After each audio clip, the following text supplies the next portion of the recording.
Yep.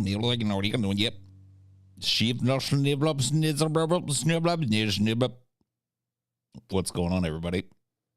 Hello. Good evening.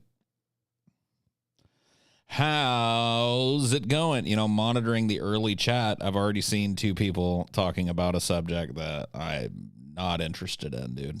People are fucking talking politics. Look, if it's politics you want, go watch the Onion Nuggets that went up tonight. TJ and Scotty, thankfully, it just worked out this way, that it was a TJ and Scotty episode and not a me and somebody else episode. Because I got to tell you, man, I got a feeling that this one would have been one of the toughest Onion Nuggets for me, because I've dialed all the way out of politics shit, dude. I don't give a flying fuck, dude. The more people tell me to give a fuck, the less I give a fuck. Like, the more hyperbolic people get, because I heard it being pastor, like, oh my God, it's the most important election ever. What's on the voting block? Tyranny or democracy? I'm just like, oh, fuck me, bro. Fuck me, bro. Just let it all burn. I mean, it's all going to burn anyway. I don't get, like, how people could possibly be so invested in such a absolutely empty process as American political participation, especially given the fact that the world is about to fucking fall off the cliff. Am I being too much of a doomer right now? Sorry. I'll undoom it. I'll undoom it as, like, everybody celebrates that the party of do absolutely nothing about any of the problems that we are facing gets elected because they're slightly less bad than the other party. It's just fucking, like, it's sad. It's sad to me.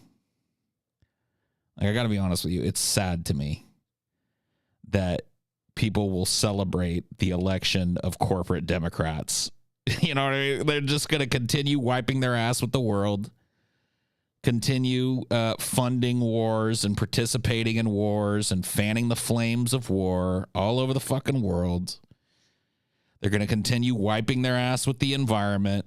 They're going to continue wiping their ass with the fucking third world. Just continue sucking the big, warty demon cock of corporatism. It's just like, what is there to celebrate, man? You're not even going to get a woohoo out of me. Like, honestly, what are you celebrating? Not even an affable evil either. We could have had the monorail. Oh my God, dude. You guys want to talk about, like, what we could have? Because it's like, this conversation will make you sad. I guarantee you that this conversation will make you sad. Like, yes, we could have high-speed rail, and, that would enable pretty much stress-free travel to anywhere in the United States. We could have a national health care plan that covers every man, woman, and child in the United States. So there would be no bullshit about getting the medication you need, no bullshit about being able to see the doctor when you're sick. We could have real, genuine climate legislation that updates the United States and thus the world, because as goes the United States, so goes the world. Update the United States, ancient fucking industrial revolution level, climate plan to something that is green. I can almost guarantee you we could have alternative fuel sources. Like, the list goes on, man. The list goes on. And this is not even shit that is all that hard. Like, with the barest amount of political will, we could have this shit. But we're stuck in the mire of this two-party system whose real goal, by the way, a lot of people are painting like, oh, yeah, Democrats' goal is to save democracy and Republicans' goal is to destroy it. No, they both in tandem have a goal, and that is to keep the status quo in place because the moneyed interests that own their fucking rich corporate asses want it to be so. That's it.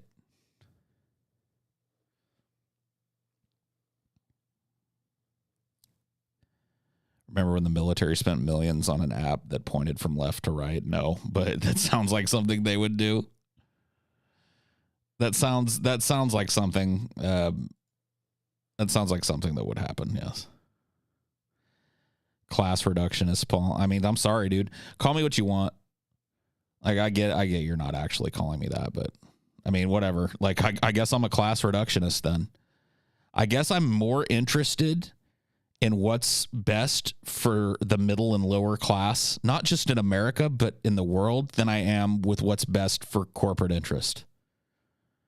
And as such, I find participation in any kind of fucking dog and pony show election to be a time waster at best and masturbatory at best. In my mind, everything does reduce to class at the end of the day. I mean, honestly. Like, name a problem. Racism, right? Racism is classism. Racism is the systematic oppression of people on the low end of the socioeconomic ladder. That's all it is. That's what it is. Climate change. Climate change is the destruction of people on the low end of the socioeconomic ladder and their living areas for the greater profit of giant corporations. And the continued just like raping of Mother Earth with no forethought. And who suffers the most from that? Who do you think is going to suffer from climate change first, foremost, and the most? Here's a hint. It's not going to be rich people. It's not going to be rich people. It's not going to be wealthy, well-to-do landowners. It's going to be us, everybody else.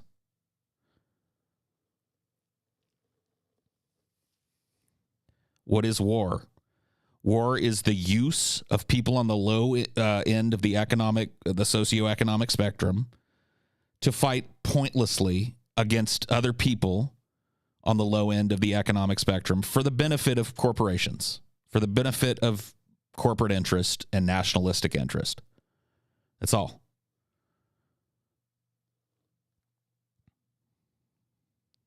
How is it a reduction anyway? I mean, I don't know. I'm not a person that goes around flinging accusations at people because of their ideology, like class reductionist and shit. So you'd have to ask somebody else. I can't help you with that. I honestly cannot help you with that.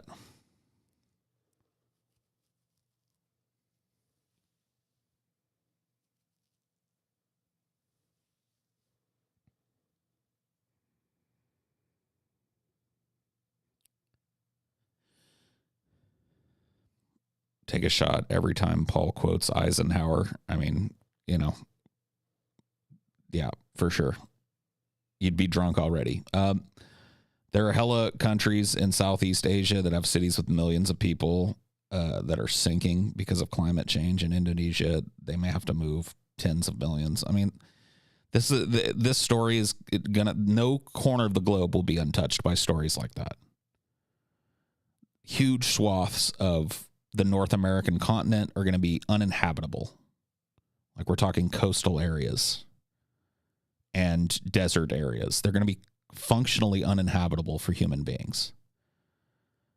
A huge swath of the planet is going to be uninhabitable for human beings in 50 years or less. We're talking a fucking humidity index that is literally caustic to life.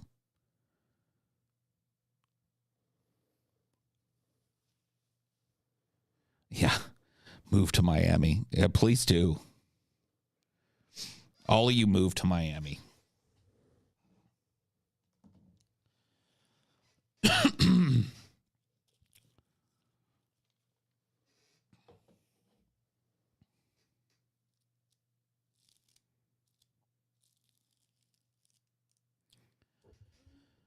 I mean, yeah, like I understand identitarian issues, and I find them all to be class issues as well.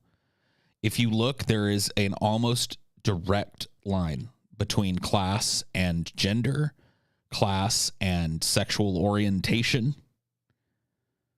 I mean, there's an undeniable, in bold, permanent Sharpie line between those concepts. In my mind, you can't really talk about one without talking about the other. And when it comes to, the class war, a rising tide raises all ships. Gay people, lesbian people, bisexual people, trans people, asexual people, whatever your flavor is, wherever you land on that spectrum, are all going to be better off in a less corporate environment, in an environment of less corporate control and less nationalism. Period. Just by virtue of that change.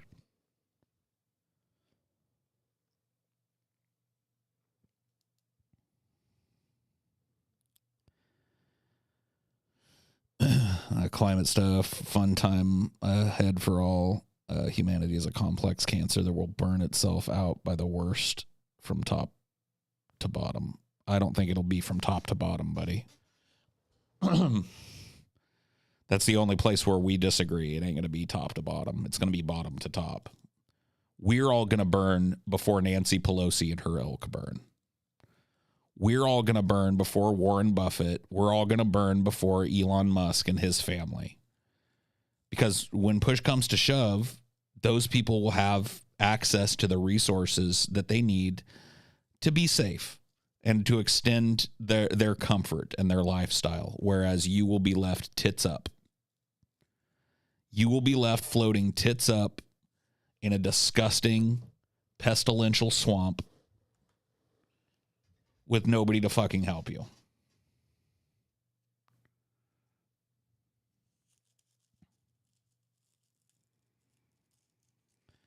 So, yeah, that's the political conversation that I want to have.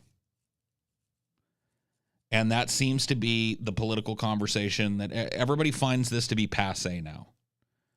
And everybody somehow thinks that constant obsession with electoralism and constant arguments about identitarian issues are how we're going to get there. And I don't see the line, dude. I don't see the path. And so I got to be honest with you. I'm honestly I'm just done, man. I'm just overall, like, I'll laugh at some politics shit. I'll make fun of the fact that we just keep electing and re-electing people, octogenarians now. Like 80-year-olds are getting elected. I'll keep, I'll keep making fun. I'll keep poking the bear once now and again. But like, as far as like, I'm going to do a big analysis of all the stuff that happened. And it's like, fuck, I don't care. So there's my analysis. I don't give a shit. Meet the new boss, same as the old boss, as always, as per usual. And, let's all fucking celebrate like something of value was gained while the world burns.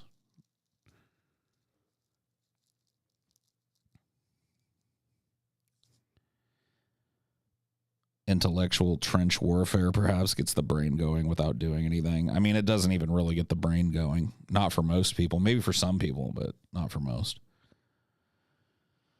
The reason the Supreme Court is returning to chiseling away protections for natives and their land is so when the times come, they can move inland. Only the petty warlords could set aside the media to help organize. I mean, yeah, of course. And that's always been the plan. Like this idea that Native American Indians actually are sovereign on their territory, I would defy you to prove that. I would defy you to prove that with any kind of fucking show me any event that would lead you to believe that, because I can show you like 100 or more events that say the exact opposite. They have no sovereignty on that land. They're just tenants there. They're just tenants there until there comes a need, until corporations and rich people and until they need that land. And it's over. This life is a circus. Yeah, it really is. You ain't fucking kidding. You ain't kidding.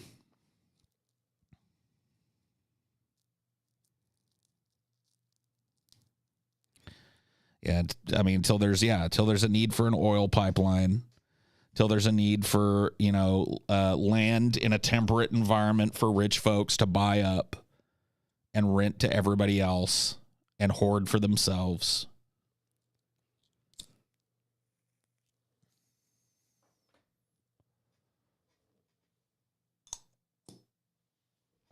People still defend those pipelines. I know they do. They always will. Welcome to the jungle, baby. You're gonna die. Wow, the jungle. Dude, how did Axl Rose know? All the way back then.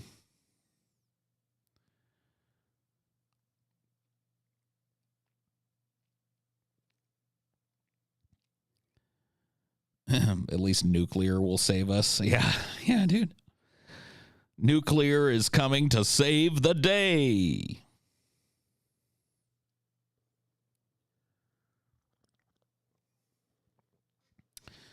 Paul, do you like ska? I mean, kind of, sort of.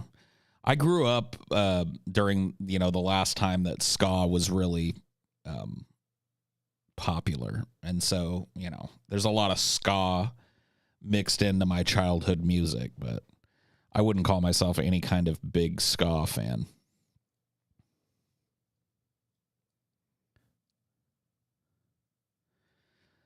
Real Big Fish. That was a big one. There was a bunch. Who did that Knock on Wood? Is that Real Big Fish?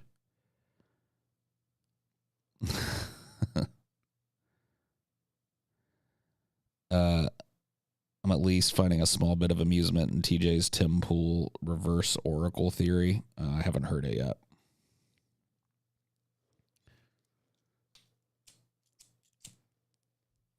Is Sublime ska? I mean, Sublime definitely has a little bit of ska influence, but it's more like reggae rock than it's ska. But ska and reggae are very closely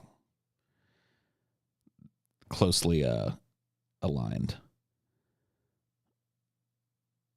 T. Hitton v. U.S. government 1958 confirmed this. Natives are domestic dependent nations that are custodians of land gifted to them by the feds but have no rights to the land resources. Yep.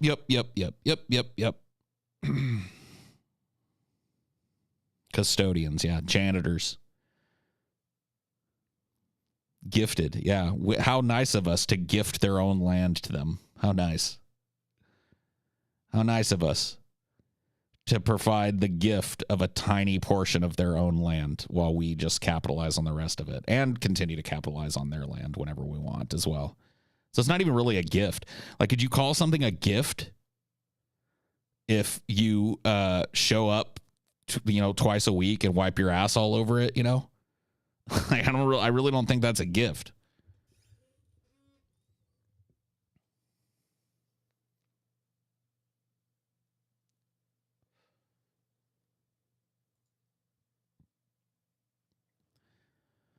Oh, man.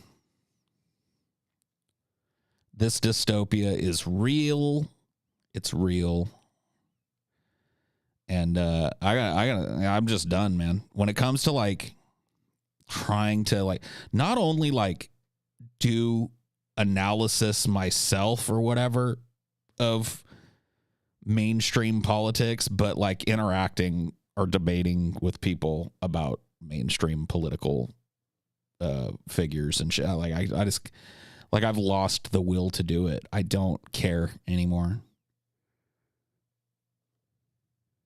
And I know that doesn't make me special, but think about it. Like that it kind of gives some light. It sheds some light, I think, onto the profound amount of people in this country who don't participate.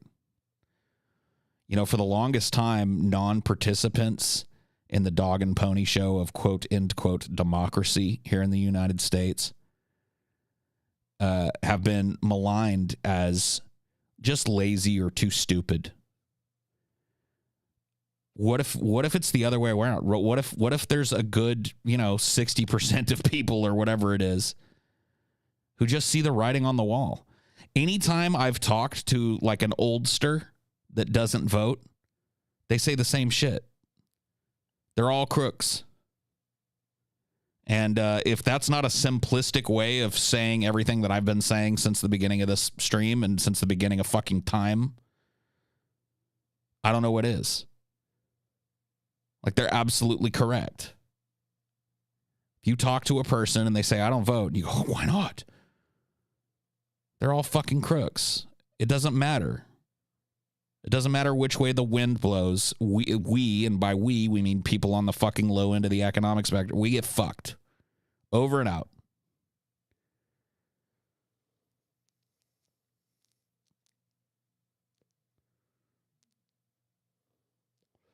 You really know how to amp my depression up.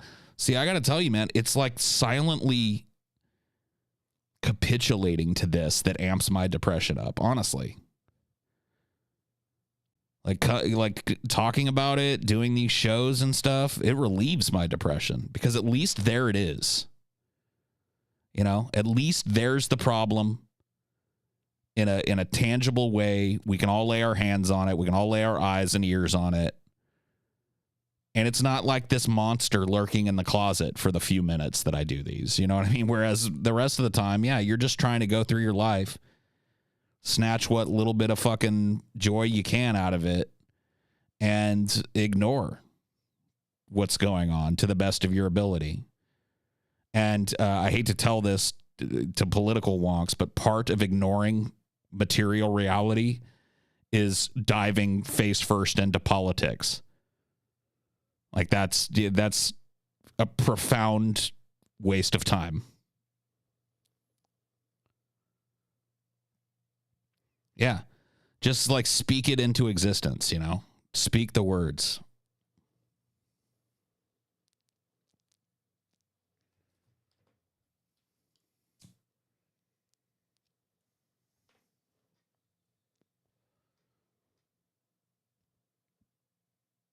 Our Great Depression is our lives. Imagine everyone being depressed and yet forced to do a soft shoe to their friends and family.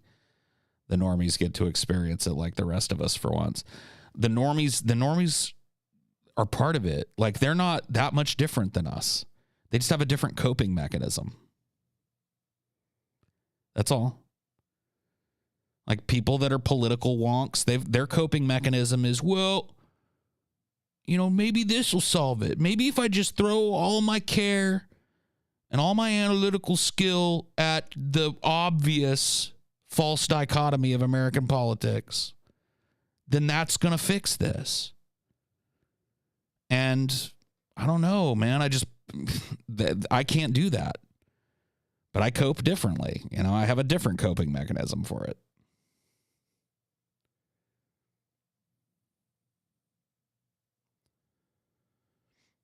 Paul, I was watching a stream of yours in February. You were 100% accurate on how the chicken hawks would morph into anti-American intervention. I mean, yeah. Because, dude, it wasn't even like, it's not like I'm like some great prognosticator.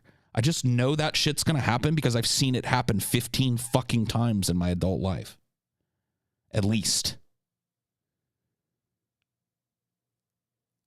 So, like it's not like being a soothsayer. It's just like being able to observe the past and call like this is what happens. Whenever there's a new war, it gets sold to a profound amount of the American populace. And then slowly but surely, people, because they're analytical beings, start to go like, wait, this is bullshit. We were told this, and this is, no. They lose their taste for it. And the gear just shifts. But see, the problem is like by that time, it doesn't matter. When it would have mattered is if immediately, with one resounding voice, Americans would have been like, no to any war. But it happens after. It happens afterward. It happens while the war is going on or after the war is over. And, you know, being right is better than being wrong, but it's a little late. Too little, too late at that point. And then the lesson isn't learned. And when the next conflict is sold to you, boom, boom, boom, boom, there, everybody lines up again. I got to tell you, man, it is fucking saddening to me because one of the things I always thought was, you know, coming through like this age of endless war, I'm a child of that. Okay. I came of age during this, and make no bones about it, this America is always involved in some kind of military conflict somewhere. It's new. It's about, what, 20 years old at this point? Starting with the Vietnam era and moving forward right until today, America has just been in one conflict after the next, after the next, after the next, after the next. And I thought, really, I was like, this generation that's coming up after me and the generation after that, they're going to repudiate this shit. Because they're going to look back at history and go like, this is bullshit. They're just selling us a reason to continuously involve ourselves militarily so that corporations can benefit from this. And so that power brokers can benefit from the geopolitical advantage it gives. That's it. And to see so many people in the younger generation sucked right in, like as soon as the media and the political class started selling this fucking Ukraine shit, oh my God, young people signed up for it. Like, oh my, most of the people that you see defending this are people that are like millennials, like late millennials, Zoomers. It's just like, fuck. Nobody learns, man. Nobody learns. And I think that, among other things, is largely due to just an abject failure in public education, which is another thing that's just continuing to rot into the ground. This is what happens when you've got 2 generations, maybe 1.5 generations now and counting, that have just gotten a functionally worthless education. Didn't learn any history. Didn't learn shit. In fact, reject the very idea of listening to people about history and learning about it. It's unbelievable to me. It's absolutely unbelievable to me. And I think, my generation was one of the last generations where you'll meet somebody like me that got a fucking half-ass decent, a passable at the very least, public education. I learned about the Korean War. I learned about Vietnam. I didn't just learn about World War II. I learned about World War I. I learned about Korea. I learned about Vietnam. I learned about Indochina. Just like the whole history of military intervention in that region. I learned about our military interventionism in South America, in Africa, the Middle East, you name it. This was on the docket for me. I learned about it. What's so bad about being against Putin? Being against Putin does not mean supporting the continuation and escalation of a war. Watch this. This is going to fucking freak you out.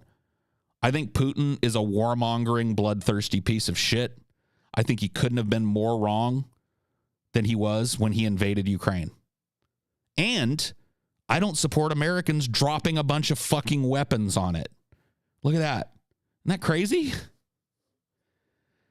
This idea that it's black and white, like your stance on America's involvement in Ukraine is directly analogous to your stance on whether or not Putin is a good guy or not. is just the kind of simplistic bullshit thinking that I'm talking about. That only comes out of somebody's brain when they've just been utterly failed by the adults in their life, utterly failed by the system of education. That is literal kindergarten, black and white, false dichotomy thinking.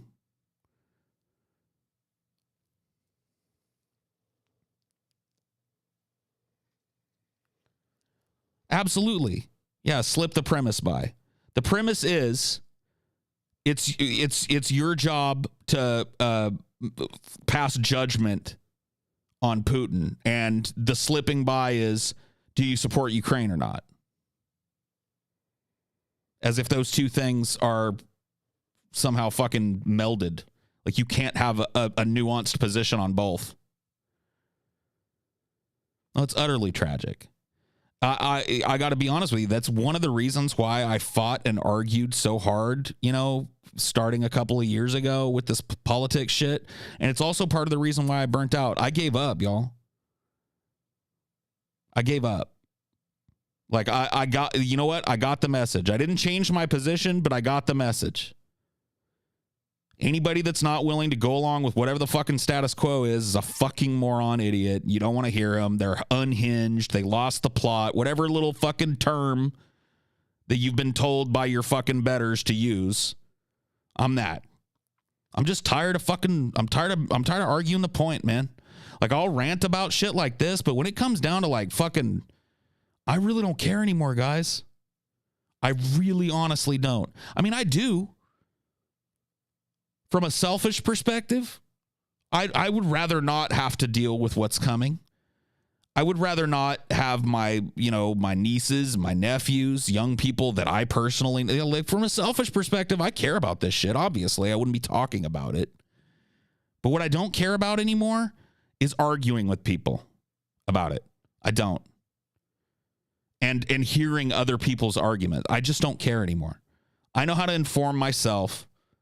I don't need your particular brand of nuance or whatever it is you're trying to inject, where the end result is, you support every goddamn thing that fucking status quo American government supports. Isn't it strange? You can be all kinds of revolutionary, all kinds of far left, and agree with fucking the standard American government position on every goddamn piece of foreign policy. That's not a head scratcher? I guess not.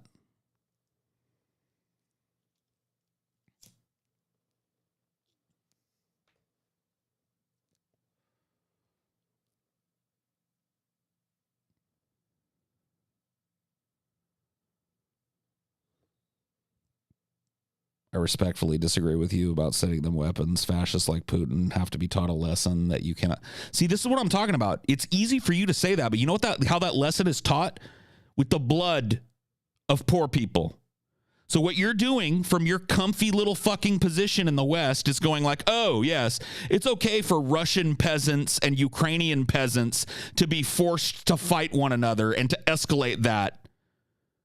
Because Putin needs to be taught a lesson. Who are you, his mommy?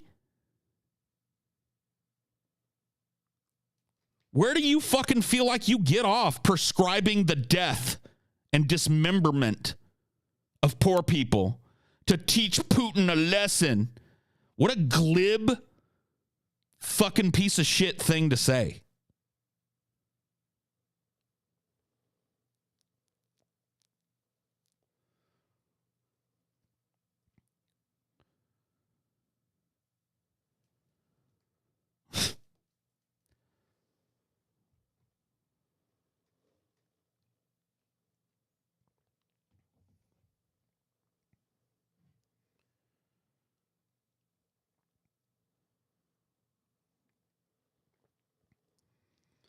Yeah.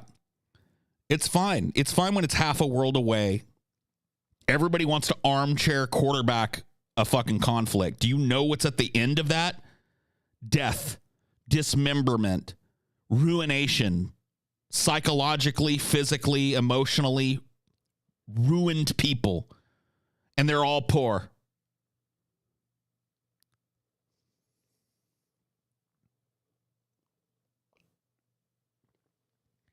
Human beings with moms, dads, brothers, sisters, wives, husbands, children, loves, fucking, you know what I mean? Like they're humans.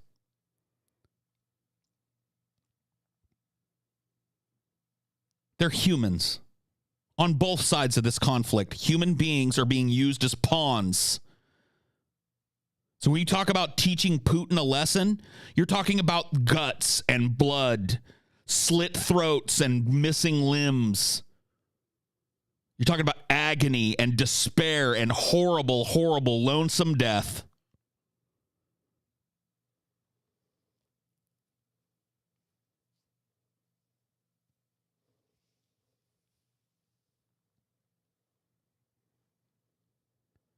Pro-lifer, Paul. Yeah, I'm pro-human, especially pro-oppressed human. I think the fact that we've been shouldering the burden for a bunch of fucking weird vampire oligarchs for fucking 5,000 years now as human beings is a bad thing.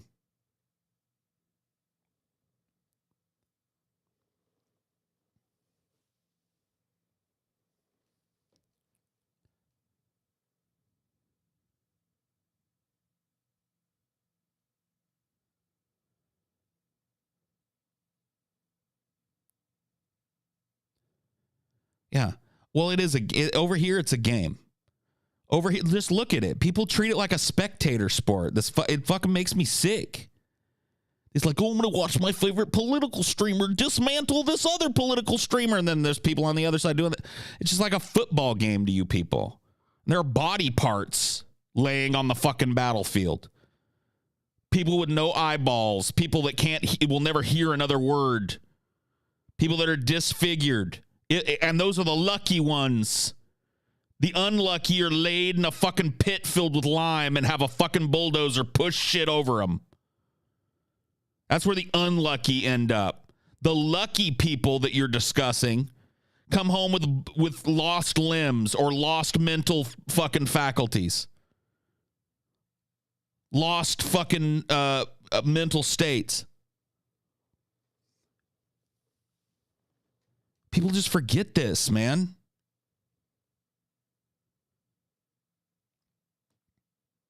Funny how they show vehicles going up in a cloud of smokes. It's not gore, but it happens all the time. And we're supposed to celebrate it. Here's a missile being fired into a human being. Yeah, you get to watch it from the cold, detached eye of a fucking drone that's a mile up. All you get to see is the little explosion and the puff of smoke. But there were 6 human beings with mothers and fathers and sisters and brothers in that car. And that missile was made by an American corporation that's got a multi-billion-dollar contract with the United States to continue making those things. There were about 16 fucking separate fat cats enriched at the death of those 6 people. And you want to talk ideology and war?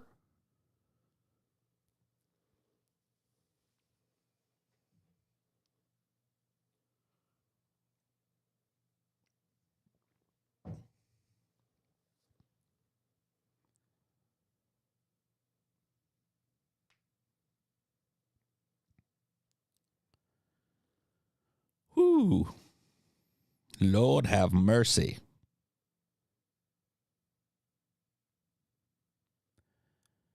People with mothers and fathers do horrible things to you. You've done horrible things. You want somebody halfway across the globe to prescribe your death for them? You participate in horrible shit. You've done horrible things to people. We all have. You want somebody halfway across the globe to stand in judgment to you and send a missile to fucking handle it? Bitch.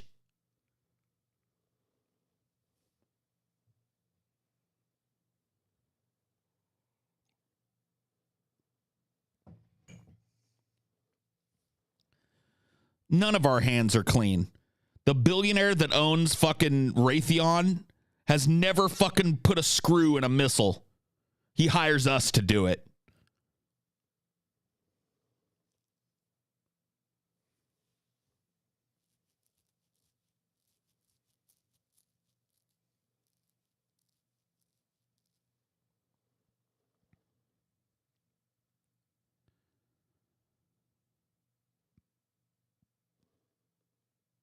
Yeah, I'm not going to read One Piece. I'm not. Bruh. It's just not. I'm not going to do it, man.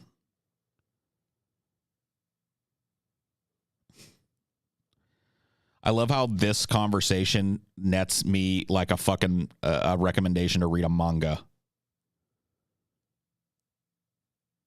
You know what I mean? Like, we're sitting here talking about like horrible grinding degradation and the eternal subjugation of the lower class to feed the fucking hungry, endlessly hungry gullets of kings and oligarchs. And this guy's like, man, you should really read this manga, bro. Oh my God. Whatever, man. Whatever.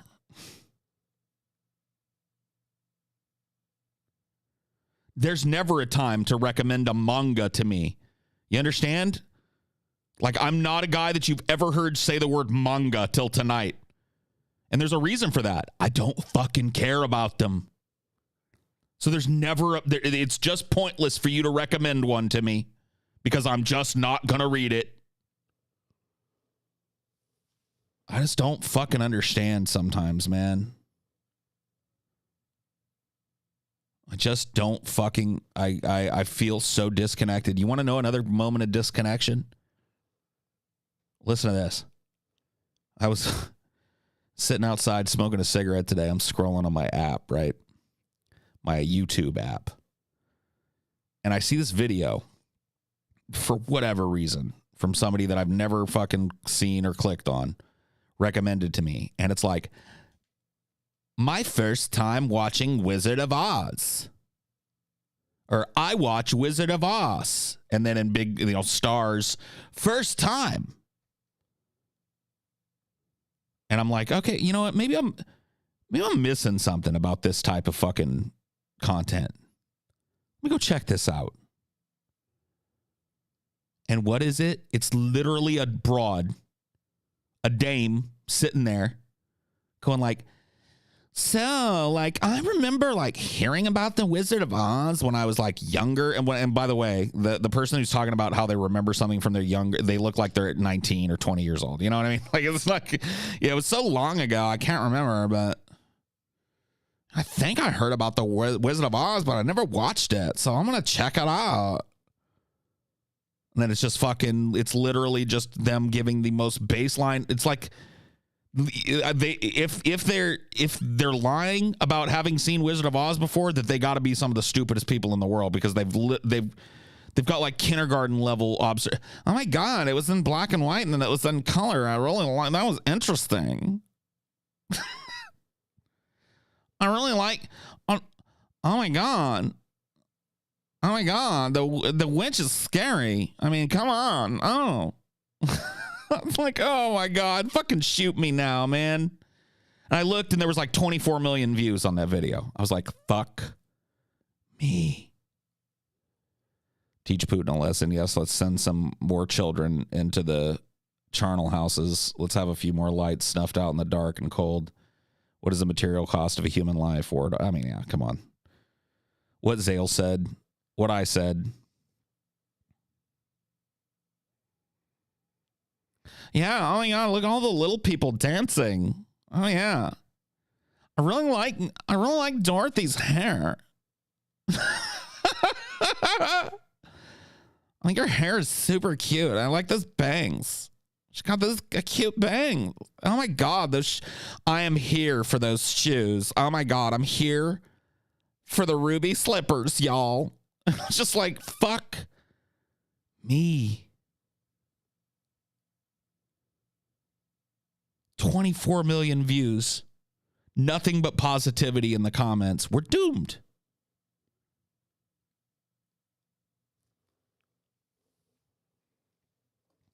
We're doomed.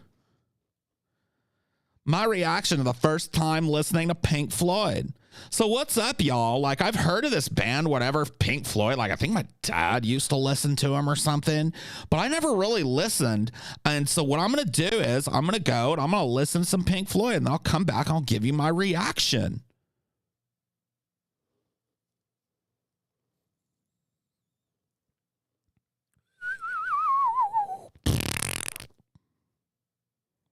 And here's where humanity cratered. Oh, fuck me.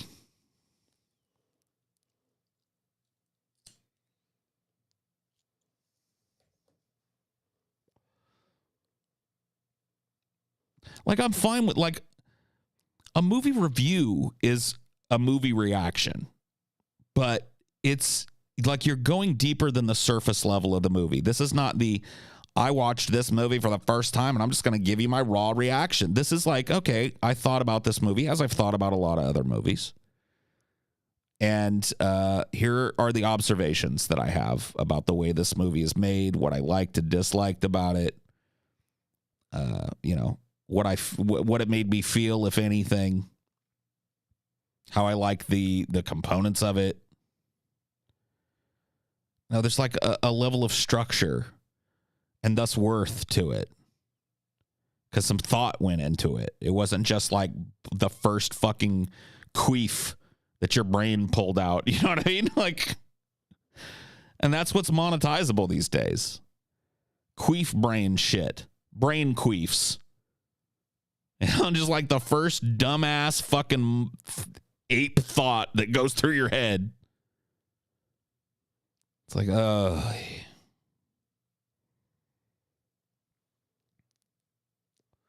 yeah, we're really starting. That's what's going on. Like, I hate to boomer it up, but like, whatever. It doesn't make it any less true. We're starting to see the front edge of the first generation that was raised with a fucking cell phone in their hand, with a smartphone. Like, as soon before they could walk, their parents were handing them smartphones to distract them from shit. And now we're starting to see, like, the proof is about to be in the pudding. How are these kids going to turn out?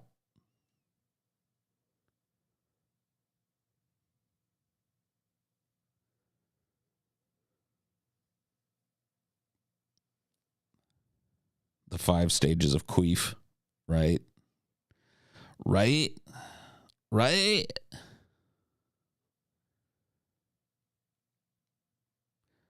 They're never like they're being born into the dementia age.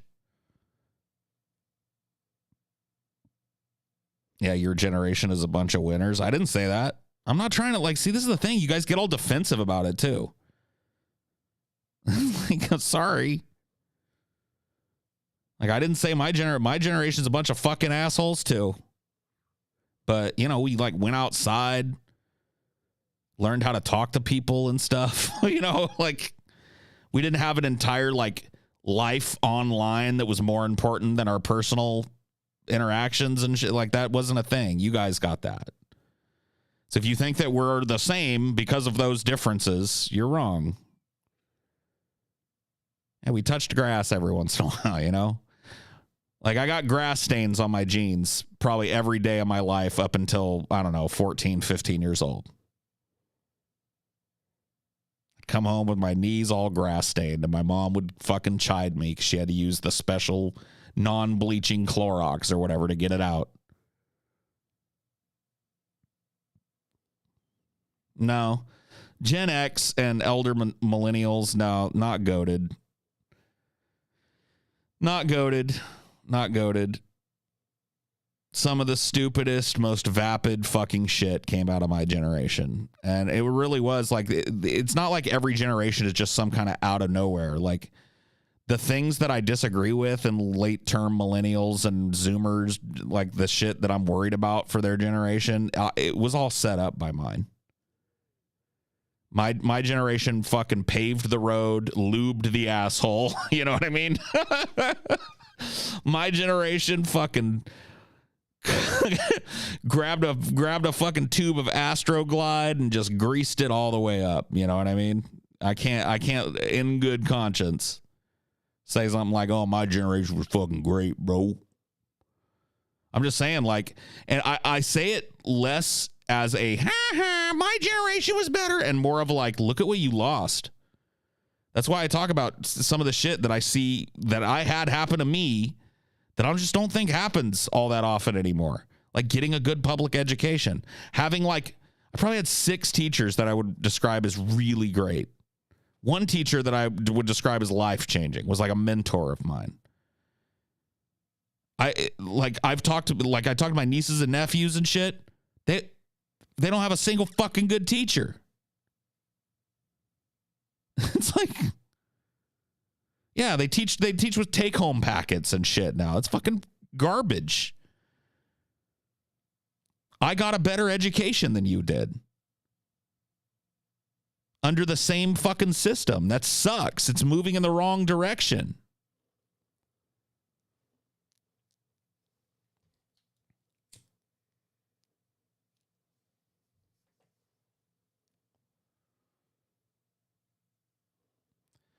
Yeah, I'm with you, Sarah. In a non-suicidal way, I'm ready to leave this world. I'm ready to jump in a fucking rocket and explore the universe in solitude. You know what I mean? Like, I'm ready. I'm ready to go. I'm ready to take my wife and my animals and jump on a fucking jet to nowhere. Too many people's understanding of war is from Call of Duty. Hopefully the Netflix version of All Quiet on the Western Front will be used to educate them. A war to end all wars. It ended nothing. Yeah, I don't know. I mean, I really can't see the Zoomers picking up on the Netflix remake of All Quiet on the Western Front. Something tells me they're not going to care. Dodge Swinger 1973 Galaxy 500 all the way. Stars green. Gotta go. Boom, boom, boom, boom, boom, boom, boom. Psst. Dodge Swinger 1973 top down chassis free.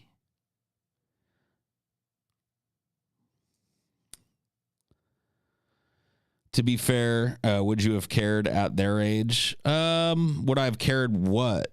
Like, yeah, no, probably not. Would I have liked at their age to have like a fucking cell phone and a digital world to retreat to and not care about any other goddamn fucking? Absolutely. Would I have liked it? But that's the whole point of children being children.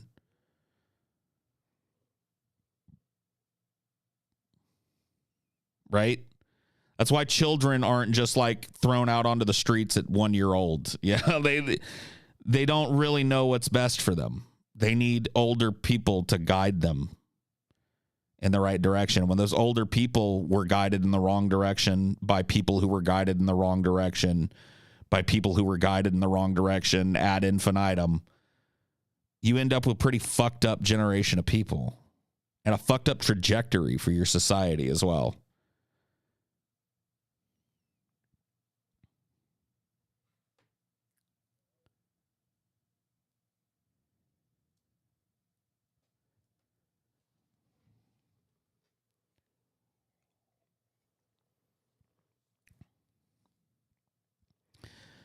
As I'm going to watch this movie called Wizard of Oz. I think I've heard about it since I was like a kid, but I've never seen it.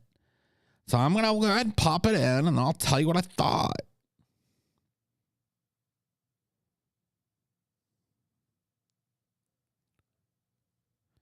Absolutely, dude. Everybody's cringe as a teenager, you know? Like, there's no such thing as a non-cringe teenager. For reference, just go anywhere where they're known to congregate, you know? I almost revealed my age and said, like, go hang out at the mall. Yeah, that's where you go to see teenagers during my generation. Now you have to kind of creepily hang out by their bedroom window or something because that's where they socialize now. Go check out a mall, you know?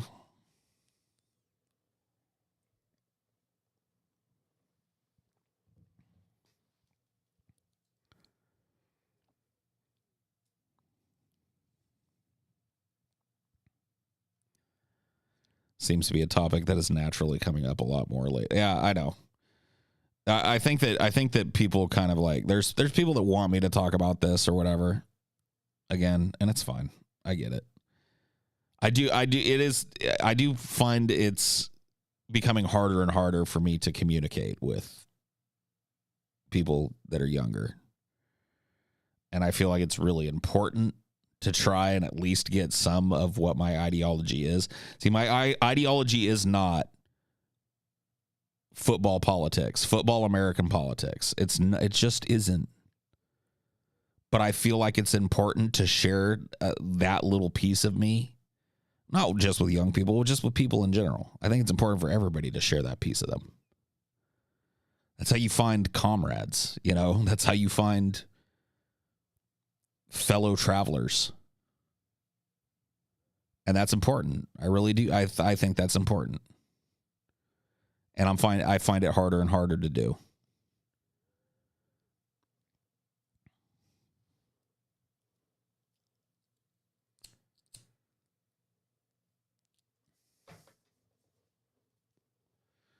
Give me my $24 million views. So I heard about this guy named Michael. I think it's Michael. Or is it Michael or Michelle? Michael. I think it's Michael. Michael Jackson. And I don't know, like supposedly they used to call him like the king of pop or whatever. And I don't know if the guy really liked soda or what. He looks a little strange. I'm gonna listen to some of his music. Like, oh my God. Oh, why? I think he died like 100 years ago or something. I want to check it out.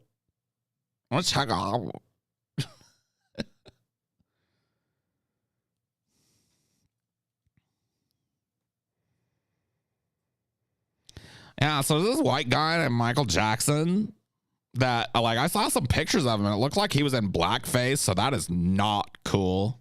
That's a bad look, hun. That's a bad look, sis.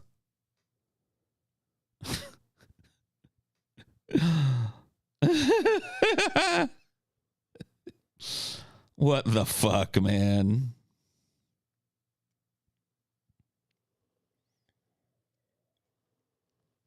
Spill the tea. Spill the tea, sis.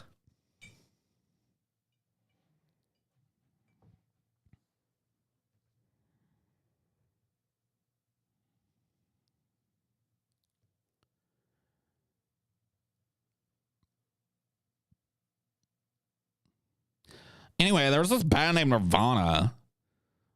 Think that's how you say it, Nirvana?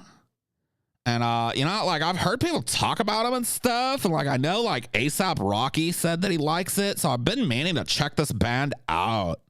So I'm going to listen to Nirvana for the first time and react. You know, like, God, why does he sound so angry? Wow, he's super cute, though. Oh, my God. I just looked at the picture. Oh, my God.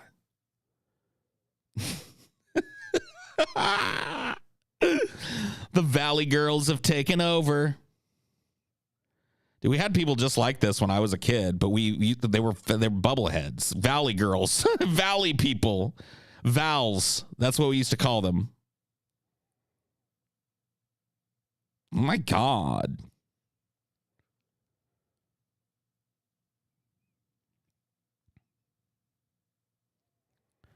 Whole generation of Vals, dude. Fuck me. They won. They won. Dude, oh yeah. Dude, my sisters were Valley Girls for a little while. You know what I mean?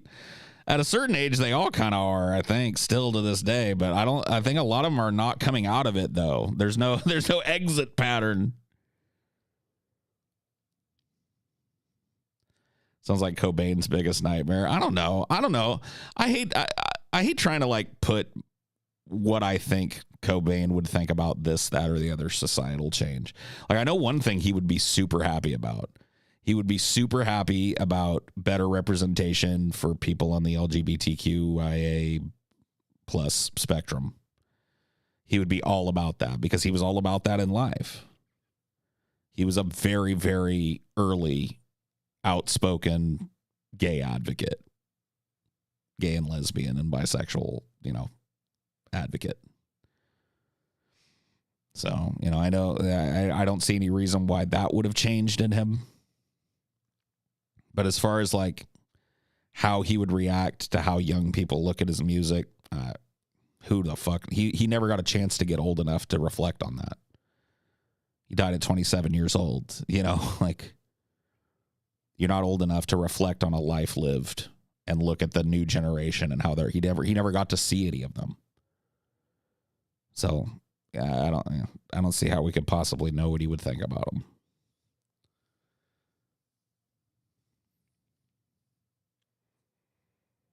By the way, here's another fucking hot take that I believe with the same amount of conviction as everything else that I said. Kurt Cobain was murdered, most likely by somebody very close to him. In fact, almost certainly by somebody within his very closest inner circle.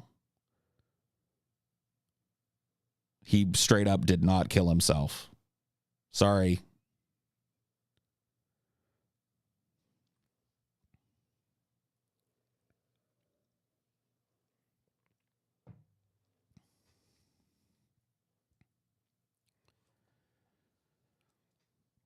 There's too much there. Dude, you want to know what the most damning piece of evidence is to me? So this guy, Dylan, I can't remember what his last name was, but he was like a hanger-on of Kurt and Courtney's, a guy that would presumably score them heroin from time to time. Certainly was, a shooting gallery buddy. And this fucking private investigator hired by Courtney Love to investigate the disappearance of Kurt Cobain gets this guy who lives at Kurt Cobain and Courtney's house. Like, he's staying there as this was going on, right? And he gets a hold of Courtney, who says, "Oh yeah, Dylan will show you around the house so you can search the house." Okay, so here's what happens. Dylan takes him into the house, hems and haws about everything. Like, the guy has to find everything. Like, Dylan doesn't know where the fucking shotgun is. Dylan doesn't know where they stash drugs. This guy finds a bunch of this shit. And Dylan he neglects to take him into the big room over the garage that was Kurt's favorite fucking place in the house to chill. Because at the time that this search was going on, unbeknownst to everybody in the world except for a few people, Kurt Cobain was dead in that room. So he takes him into every room and shows him everything he wants to see except for Kurt's fucking hangout spot.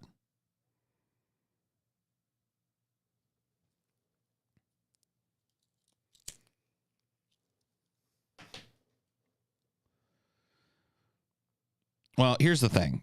Heroin addicts have, like, saying 20 times the lethal limit. That is not the great piece of evidence that a lot of people think it is. 20 times the lethal dose means to somebody who is not acclimated to opiates. A constant IV drug user is going to be able to take a bunch of enough dope to kill a normal person several times a day, because your body builds up a tolerance to opioids.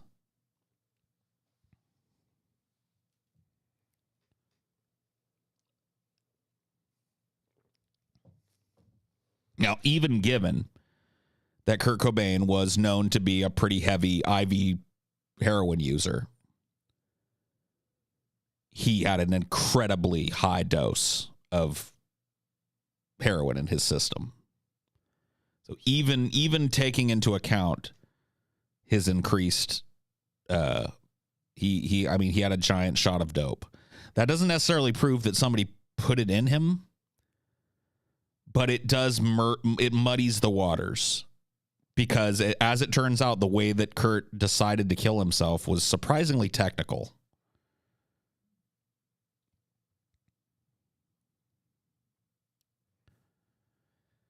Yeah, the suicide note is, well, here's the thing. Kurt is discovered the next day, right? And he's been dead after this house search. He's been dead for like 5 days at this point. So the day before Kurt's body is discovered, he's already been dead 4 days. This guy's taken into the house, searches the house top to bottom. There's no suicide note. The suicide note was found on Kurt and Courtney's bed.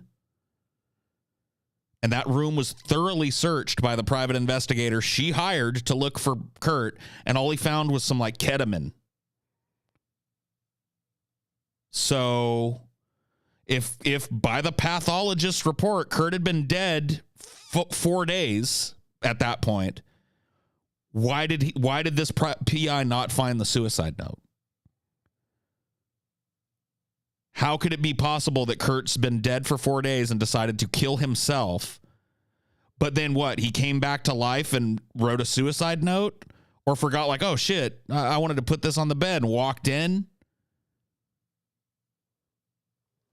Would you smell the body by then? Well, it was in an outbuilding. See, Kurt was in a room, a big loft above the garage. That's where he killed himself, quote unquote. That's where his body was found. And this guy was never taken into that. Like he was like, this Dylan guy was sent to give him a full tour of the house and let him in wherever he needed to be. And just happened to not take him into the room where Kurt's lying dead. Just forgot. It also happened to be a room that Kurt spent a lot of time in.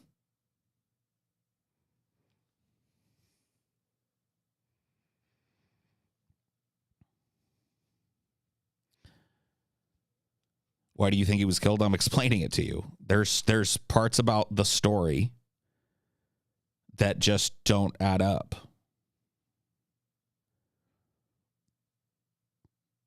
There's parts about the official story of his suicide that just do not add up.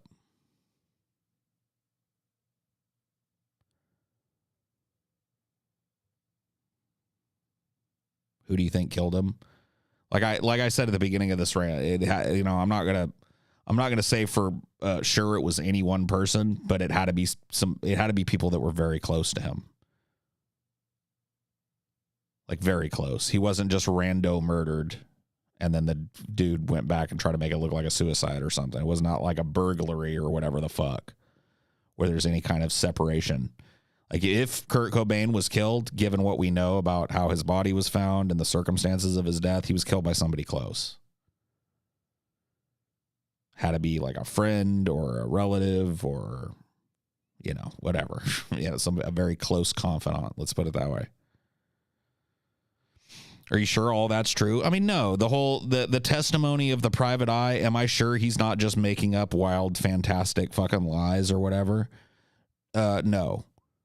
No, I'm not sure of that. What I do know is that he's never been successfully sued by Courtney Love or anybody for fucking defamation. And he remains willing to bring his fucking evidence. The problem is the one fucking law enforcement agency that has the jurisdiction to reinvestigate this murder, or at least start the reinvestigation of this murder, is the Seattle Police Department, who aren't going to go back and undo their own. They don't want to make the police department look bad.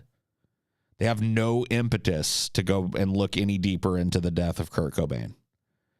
And he's more like, this guy's got detailed notes. He's got fucking interviews on tape with Courtney Love and Dylan and this whole thing. Like it's not like he's just talking shit out his ass. He kept meticulous case notes. He's got fucking audio and video and pictures. I mean, he was doing a fucking bang up job.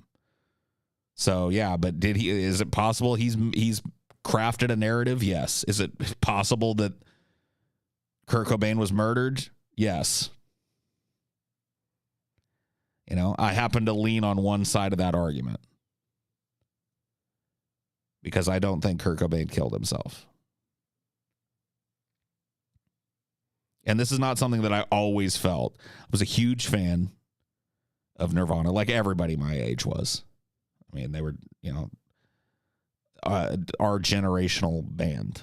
And so everybody was into them, even people that didn't like rock. And yeah, I thought he killed himself. I thought he killed himself until I started to look into it and started to see compelling evidence that might lead someone to believe the contrary.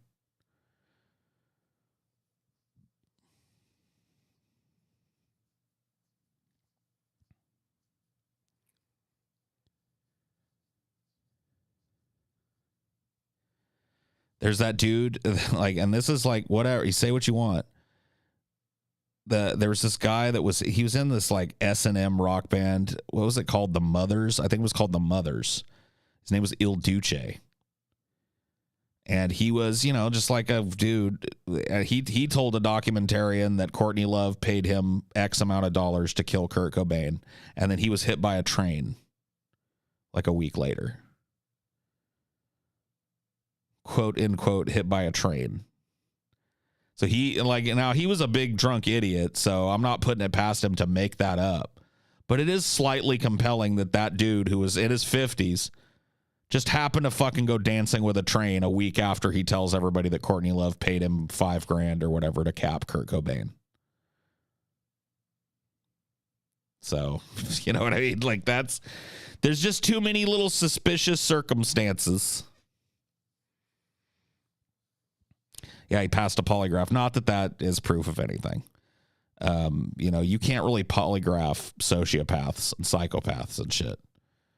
They're capable of, they don't have the same emotive response. And so, like, a polygraph is a good indicator, but it's not 100% proof that somebody's lying or telling the truth. But yes, it's worth pointing out that the guy took a polygraph to that effect. He wasn't just like, I'm saying this shit. Like, he went and took a polygraph and passed it. So, I wonder if anybody that he accuses would be willing to do the same.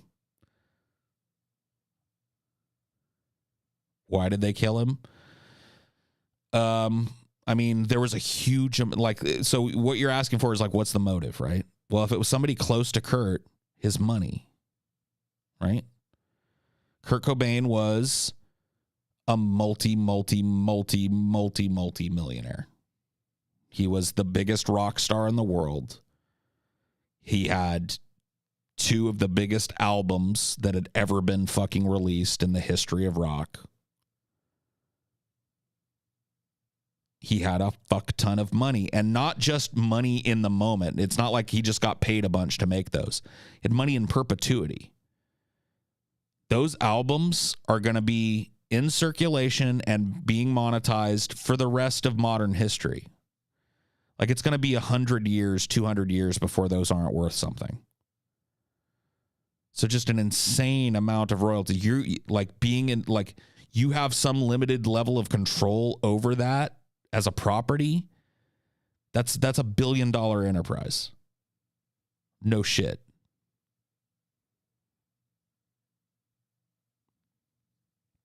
A lot of people argue the only reason people argue Courtney killed Kurt is misogyny. Yeah, I don't really think so, but whatever. Based Paul's ego for the win. I know, right? Dude, I'm so correct tonight. I'm so correct, I'm erect. I'm so right about everything. Goddamn, I'm a legend, dude.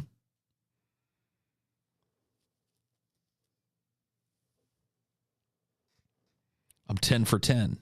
I'm batting 1,000, as they say.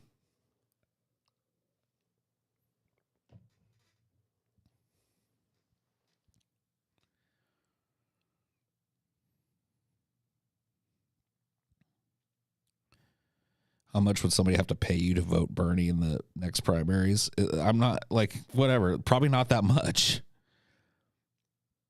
Probably not that much at all. There wouldn't be a giant price tag on that, especially if I was able to just vote absentee. I'd be more than happy to sit in my house and check the check box next to Bernie Sanders.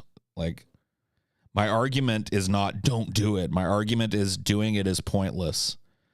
Doing it is is not activism. Doing it is not addressing the existential crises, multiple, by the way, facing the human species.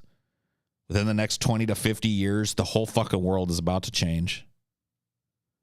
Like literally change in a way that's you're not even gonna be able to recognize this type of life. And like that needs to be addressed. We need to prepare for that.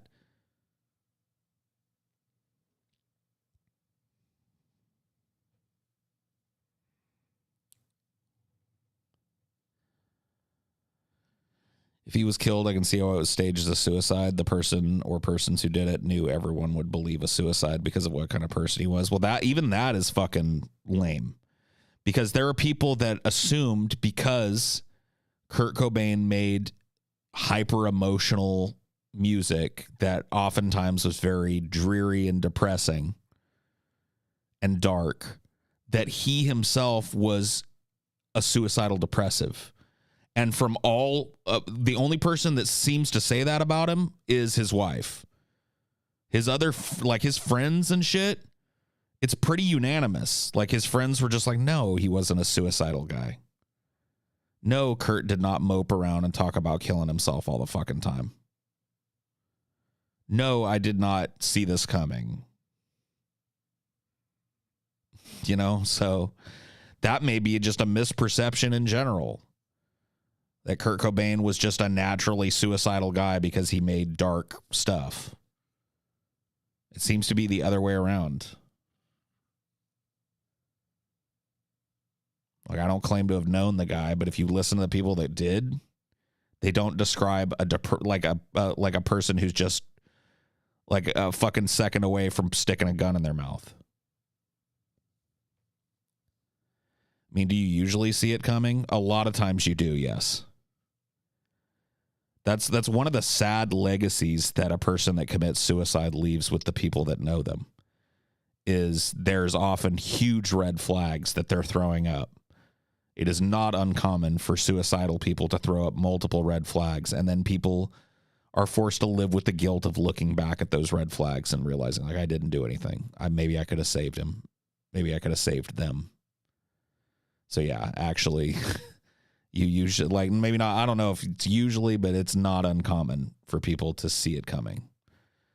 What unfortunately is uncommon is for people to intercede in a meaningful way when they do see it coming.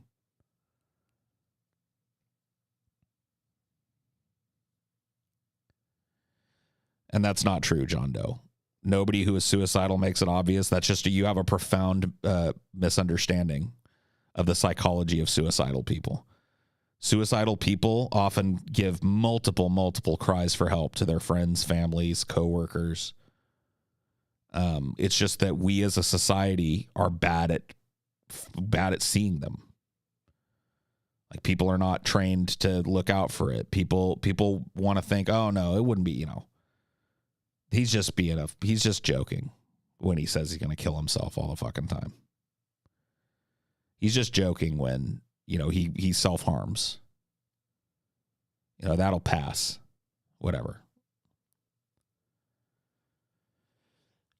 Well, I'm in the same boat. Like, anecdotal experience curb the pain, but I've known several people who have committed suicide, and all of them, in one way or another, you could see it coming.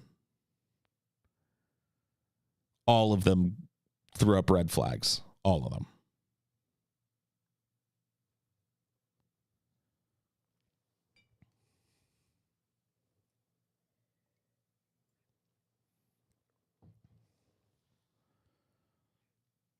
Sometimes their trauma is just so bad that your attempts at comfort weren't enough. I mean, yeah, you can't say, like, some people are determined. They give a cry for help, like even a subconscious one, but they're just not, you're not going to be able to give them what they need. You know, that's why I said, like, I'm not standing as, like, I'm not trying to indict people who are friends or family members of people who've killed themselves. Like, it is not my intention by talking about this to say that those people are inherently bad or should have done something else. I'm talking about that's one of the horrible outcroppings of suicide. is that it leaves friends and family with that kind of pain and those kind of questions. Deep in your soul, you know Kurt didn't kill himself too. Well, I don't lend that credence scientifically, but I understand what you mean.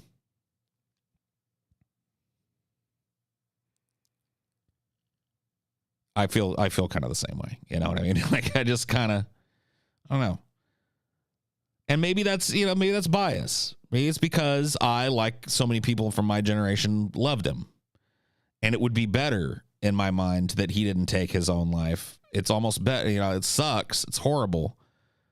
But it's better knowing that he didn't decide to do it. That somebody, it sucks that somebody fucking decided to do it for him. That's easier to think of than, Kurt stuck a shotgun in his mouth. Took a big final shove-off dose and killed himself. That's a harder pill to swallow.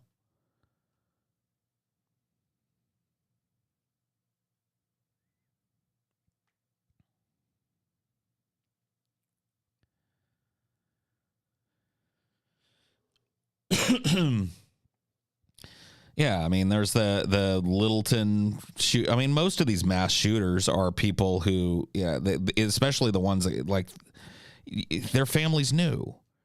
There was no way they couldn't have. A lot of the interviews with people that were closer to them or their families and stuff have revealed that. It's just like, yeah, we thought he was weird. We didn't know what to do about it, though. He started talking some weird stuff about black people and then started buying a bunch of guns. And I don't know. We just kind of thought it was a phase.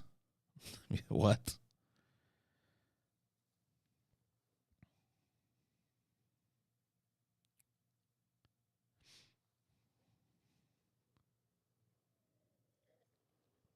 The suicide note is strange because it reads like two different notes.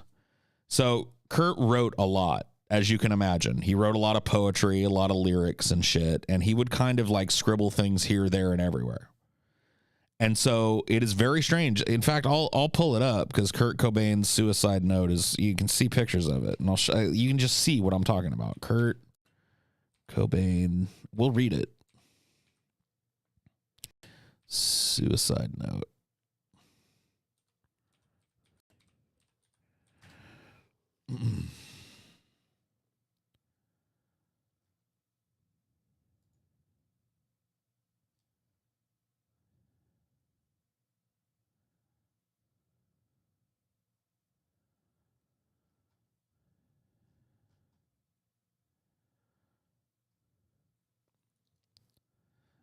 All right, I think I found it.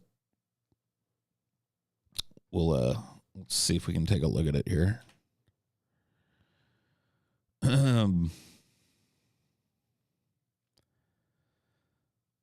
So here, I'll just read it to you. I'll read the whole fucking suicide note to you, and you'll see what I see. It's very disjointed and strange, and there's also some differences in handwriting. It can be kind of it's hard to see in this. Let me see if I can, give me a second. Let me see if I can, I'll keep this up so I can read it, but I'm going to see if I can find a better scan of it.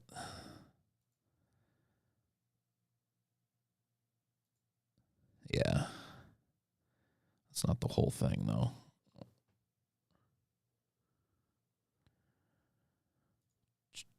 Something in the way.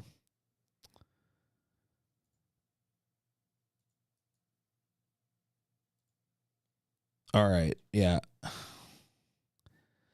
So you can take, and look, dude, I'm not a fucking handwriting expert. I'm not a forensic pathologist. I'm not a fucking crime scene investigator. But there are some very stark differences in this note that don't, like in handwriting, that don't seem to make a whole lot of sense to me. So you can see here's the whole thing as it appears. And you can see down here at the bottom, his handwriting all of a sudden, and look, you could say like, oh, he did it up here too. And there are people that say that this handwriting here it's more like this than it is this. You can see he's got this very tiny, very like precise script, and this looks sloppy as fuck. This looks like somebody high and with their heart beating out of their fucking chest because they just had somebody killed, writing some crap. You know what I mean? And then the rest of this is what he actually wrote like. So that to me is very shockingly fucking... Yeah, how do you write a suicide note without getting fingerprints on it? Good question. Yeah, there were no prints on the suicide note. Like, almost as if whoever did it was wearing gloves at the time, which is another theory as to why this handwriting is so different from his. You know, the person might have been trying to, like, copy it, but was wearing gloves. And I mean, I don't know, dude. Very strange. So let's read it. Oops. Well, God damn it. Let me see. I didn't know I closed it. Yeah, okay.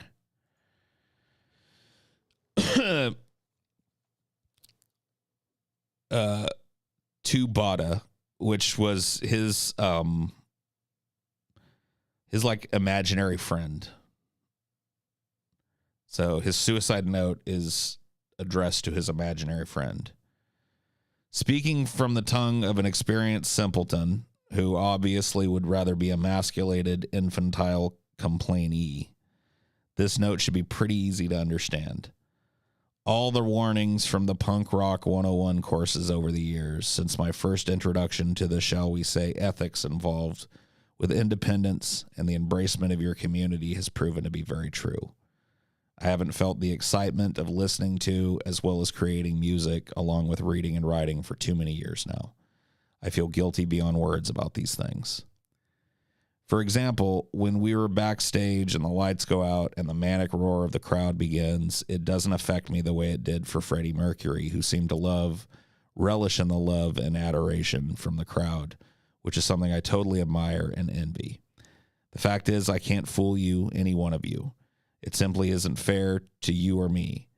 The worst crime I can think of would be to rip people off by faking it and pretending as if I'm having 100% fun.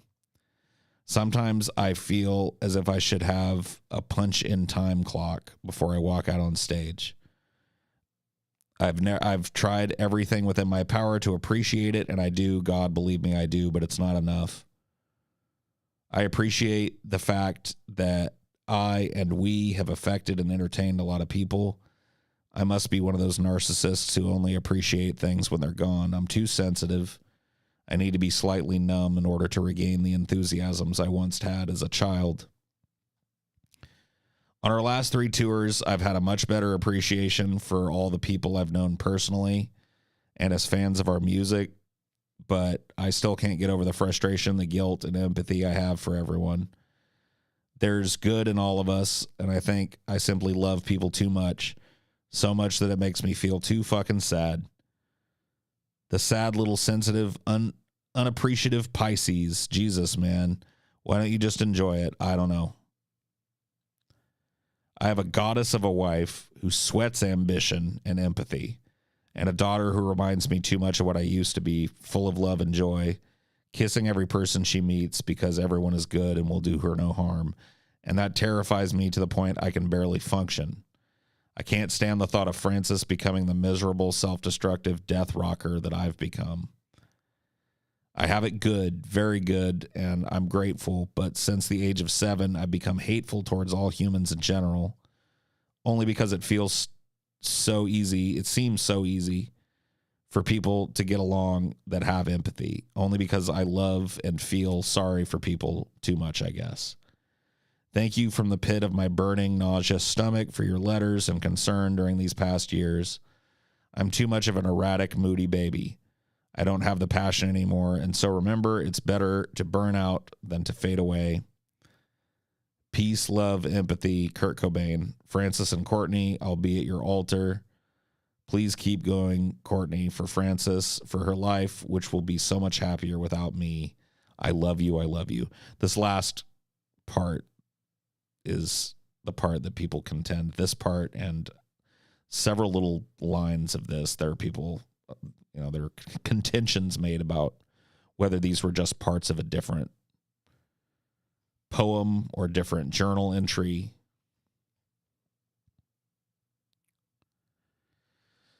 It doesn't feel like a suicide letter until the very end.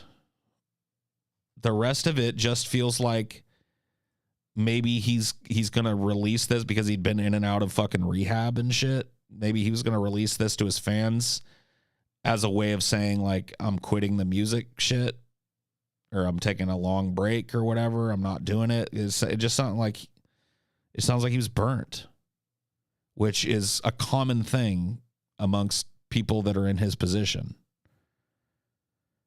Especially people that are in his position, because he was at the very, very top of a very tough pyramid.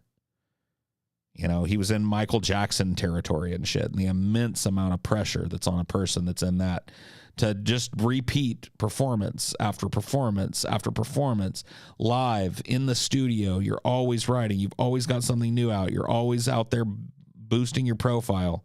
You're always out there booking gigs. You're always out there doing fucking news interviews. You're always out there going on fucking talk shows and shit. Boom, boom, boom, boom, boom, boom, boom, boom. It's an incredible gauntlet of bullshit. And when I read this letter, this sounds like a letter of like, hey guys, I fucking hate to tell you, but I'm not going to be making any more Nirvana for a while. Like, maybe ever. I don't know. I'm burnt out. I feel like I don't want to do it anymore. I feel guilty about this. And so I just wanted to let you know. And then it starts to sound like a suicide note out of nowhere. Did Kurt talk like this in interviews? Kind of, yeah. I mean, no, not really, honestly, but I don't really hold writing and speaking to the same standard. Kurt did not talk like his lyrics in interviews either, like he had a pretty clear and concise way of speaking, but that is not necessarily directly analogous to how a person communicates in the written word. And if this is like contended, an amalgam of different pieces of poetry and journal entries and maybe a fucking note to the fans that never got sent out,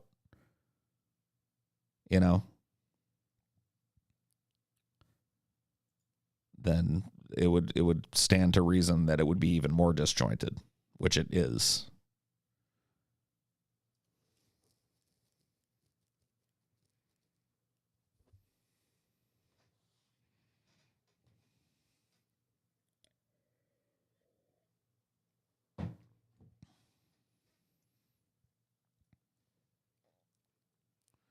So, I don't know, man.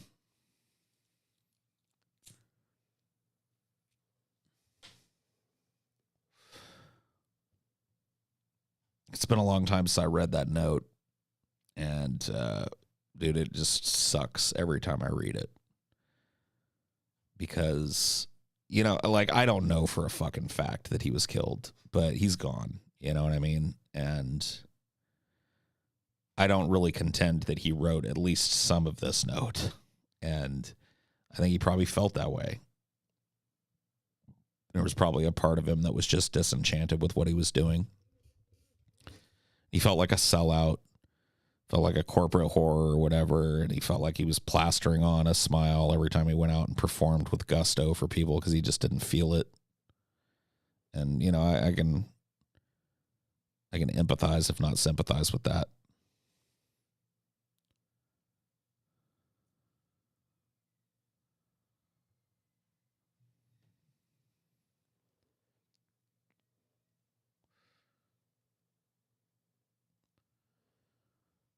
Why is there so much religious martyrdom around Kurt? I didn't grow up with Nirvana, so it's hard for me to understand.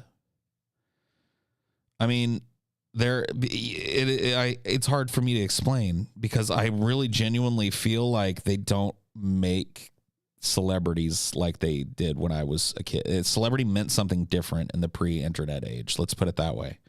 If you were known in the pre-internet age, it means you were fucking globally known.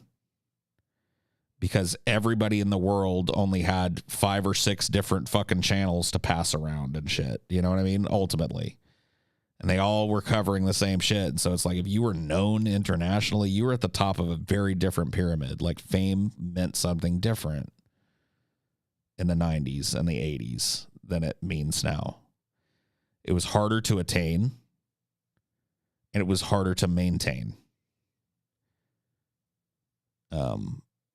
So yeah, I don't know how to explain that to you, but I think if you would have experienced, like I got to experience, in my opinion, 2 celebrities, which is pretty like shocking because like once again, I really don't think celebrity is the same. And I'm not trying to dog on celebrities or say that like the modern popular people are not valid or whatever. I'm just saying that like there was a different kind of celebrity culture in the pre-internet times. And so in my lifetime, I got to, and I was very lucky to be able to see one of them in concert. I got to see Michael Jackson in concert when I was little. I was like 8 or 9. I got to see Michael Jackson do his thing. And that was just a level of global celebrity that, you know, there are fucking documentaries. You can go look at it. He would like, it was just a different thing. You know how like rappers and celebrities and movie stars now, like, yeah, they might get swarmed by fans. Dude, people knew ahead of time when he was flying and shit. Like people would find out, it would get spread around to everybody. There would be a throng outside the airport. There would be a 24/7 vigil outside of his hotel. I'm talking Michael Jackson here. Wherever he went, it was international news, and it was like a citywide event. Michael Jackson is in town, so you know what I mean. He was like Kurt was that level of celebrity, or very close to it. And there are people that absolutely worshipped Michael Jackson in a way that you would struggle to call anything but religious. They elevated him above Homo sapiens. And there were people that felt the same way about Kurt. A lot of kids in both cases, by the way. And a lot of those people still to this day feel that way. Absolutely. Do people that were fucking insane Michael Jackson fans in the 80s and 70s and shit, they're still the ones that are still alive, they're still fucking insane Michael Jackson fans. I was a huge Michael Jackson fan, and I'm still a huge fan of his music. I was a huge Nirvana fan, and I can still throw on any fucking Nirvana, and it's like going home. But I never had that level, that next level. And I did all the things that's normal. You know, I looked up, especially to Kurt. Kurt felt like he was a representative of my generation. And so I really looked up to Kurt in a way that young men will look up to other, you know, authority figures in their life. But I never got to that like whole, like he's literally a god of rock or whatever. What was Nirvana a symbol of? What did Kurt embody?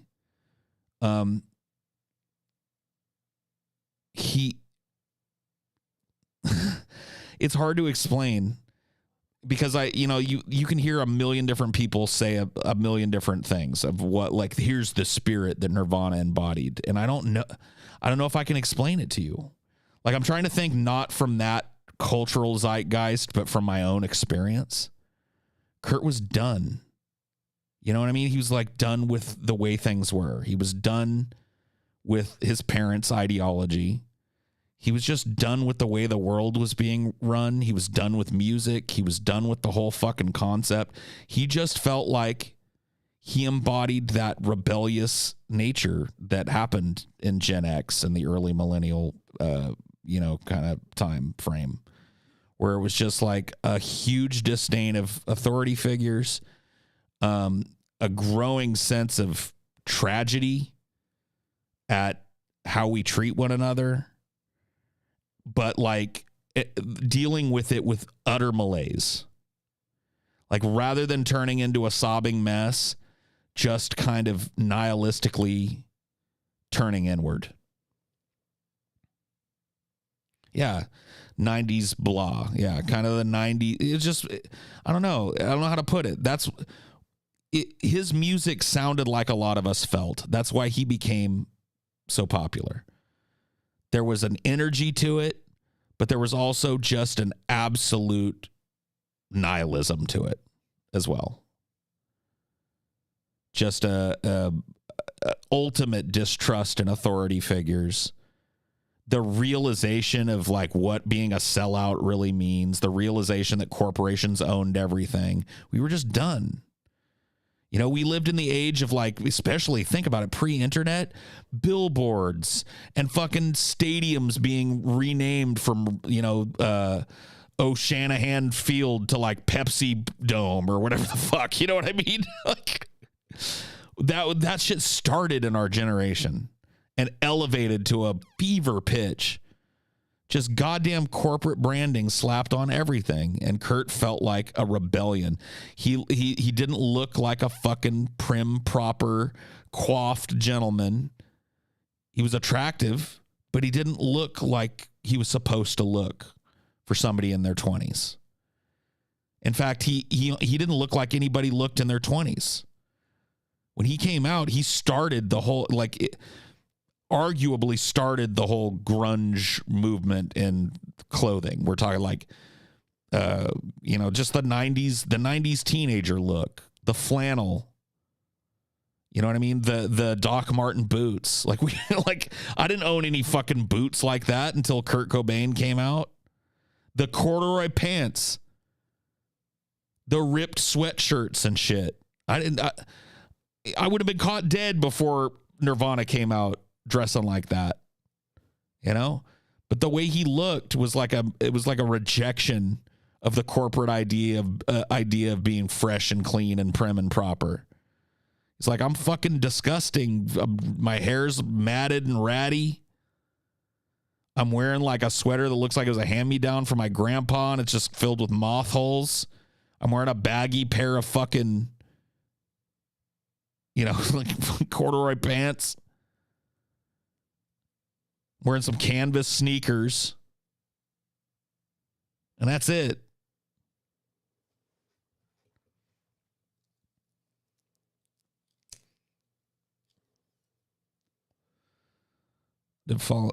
Falling out of the 80s, leaving emptiness in people that Nirvana represented. I mean, maybe to an extent. It's really not emptiness. It was more of just being, like, I guess the term now would be woke. It was like being like, our parents were just absolutely thrilled to see that Pepsi sponsored their favorite show. And that's disgusting because Pepsi's destroying the fucking planet. Pepsi's exploiting slave labor overseas, and Pepsi is pouring horrible fucking chemicals down the gullet of our generation. And they're trying to do it with a smile. It was like waking up to modern advertising. It's one of the reasons I believe that like social media developed in the way that it did. Because I think, among other things, corporations were looking, how do we get around the cynicism that people have? Like, it actually, we found that running commercials sometimes hurts our products. How do we get around the cynicism? Like, we end up spending more on the fucking commercials than we get, and that trend is starting to happen more and more. How do we get around that automatic disdain for a minute-long commercial? Or a giant billboard fucking up your view of the skyline or whatever the fuck, you know? And that is what Nirvana embodied. It was everything that didn't want. And of course, he was corporatized as well. I think that's a lot of what his quote-unquote suicide note is talking about. But it felt like his art came from a place that we were all feeling. All of us. And it was just kind of ingrained in us. We weren't, like my parents, if I talked to my parents about when they wanted like, oh yeah, we wanted to have a house. We wanted to have a family. I'm not saying there weren't people from my generation that wanted that. Obviously, some of them sought it out. Otherwise, there wouldn't be a generation to follow. But I'm telling you, man, that was not a popular sentiment when I was a kid, especially amongst the youth. There weren't a lot of teenagers that were just like, oh, I can't wait to be married and own a house. Just wasn't on our radar, man. We wanted to fucking party. We wanted to party. We wanted to do whatever the fuck we wanted to do. We wanted to be creative. We wanted to spend time with the people that we cared about, doing things that we cared about. We didn't want to sell 50% of our natural lives to a corporation in exchange for just enough money to get by on. It's like a waking up to that concept that we were all just like cows in a big pasture being milked to death by corporations, and there was really nothing we could do about it. And so we turned rebelliously inward.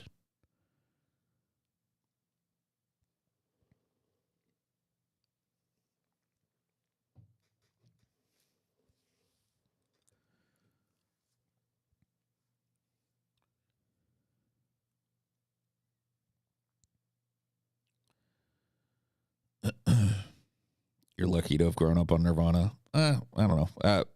Maybe. I'm telling you, man, like him, quote unquote, killing himself, him dying was a wound that almost matches the value. It was despair, man. Like there was mass despair. I'm not even fucking kidding you. Mass despair amongst young people. I don't think adults even understood how bad it was.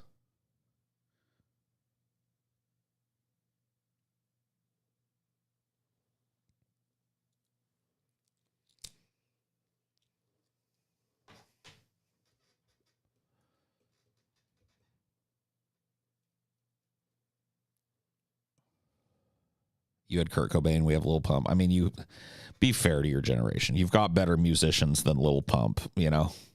Even in Lil Pump's genre, you've got better musicians, okay? You guys, like, I hate to say it because I know a lot of you have fallen out with them recently, but hey, your generation's got Kanye.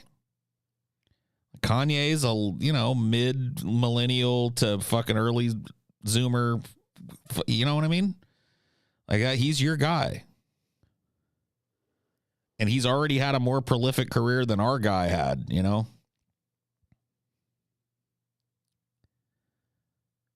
Little Peep is greater than Lil Pump, yeah. I mean, kind of, yeah. For sure. Who would win in a fight, Kurt or Cornell? I don't think I would want to watch that fight, bro. I think that would be a sad chicken little bird chest fight, man. I don't think either of those dudes is going to be a butt whipper. I want to break my rusty chains. No. Maybe I'm wrong about that, but you know, they weren't beloved because they were ass kickers.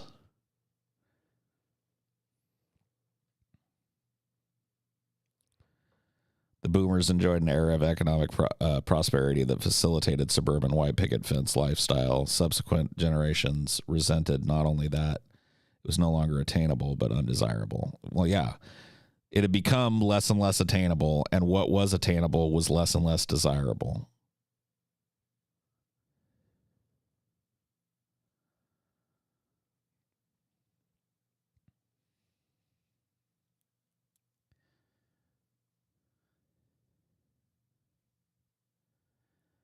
You guys got some really talented musicians, you know. Like, I know people like to meme on him, but one of the most talented musicians working right now is Post Malone. Like, I'm telling you guys, Posty, he's like a quadruple threat, man. The dude is insane. Post Malone can sing, he can write, he has an appreciation for some amazing fucking music. Like, he's one to watch, even if you don't like him. Post Malone sucks. Whatever, bro. That's a mean thing to say, man. Why you gotta say that? Post Malone doesn't suck that bad. Come on, buddy. Yeah, he stands out in terms of talent to me. So does Kanye. I feel like Kanye is just kind of like on a different plane when it comes to the genre of music that he's known for.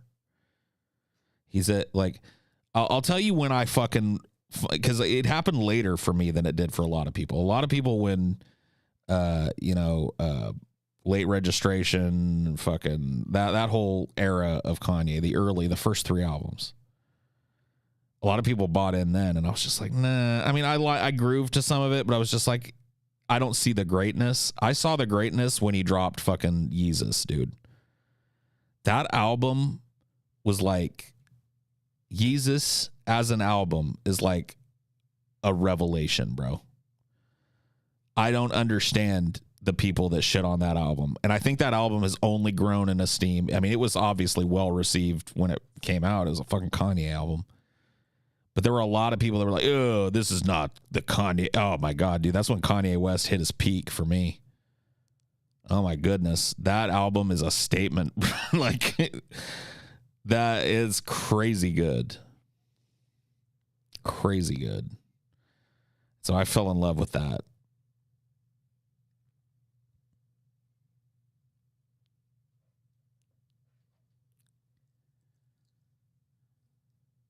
So good. Why do his songs have 45 credited writers? Post sucks the most. I mean, I don't know, bro. I guess that'll remain to be seen. You might end up eating those words, though. And as to why do his songs have 45 credited writers? Because that's probably how the vampire squid that signed him, a.k.a. the record company that signed him, that's one of the ways that they use to siphon fucking money off of Post Malone. Is they bring in these fucking staff writers to do copy editing and to change a lyric here and there. Or maybe maybe they've got him like under a contract where he has to sing the songs that they write for him and shit. Like, I don't know. That to me is like comes after his talent.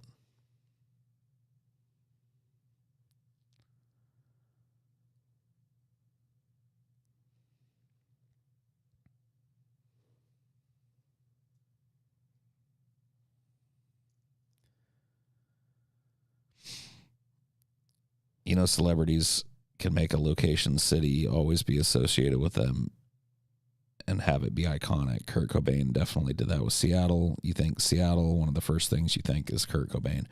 Yeah. I mean, yeah, you're right. And I got to be honest with you, like Michael Jackson didn't really have, I mean, he had Neverland, but Neverland is supposed to be a place apart anyway.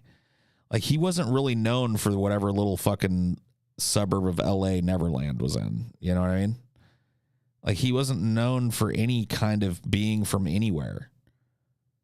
He was a global guy. Like Michael Jackson, I think even more than Kurt Cobain. Like Michael Jackson was, in my opinion, the peak of celebrity. In terms of like what celebrity meant in a pre-internet age, which I think that here's another call that I'll make. I think that you're going to hear things being like the pre-internet, post-internet, like divergence is going to be mentioned a lot more as time goes on.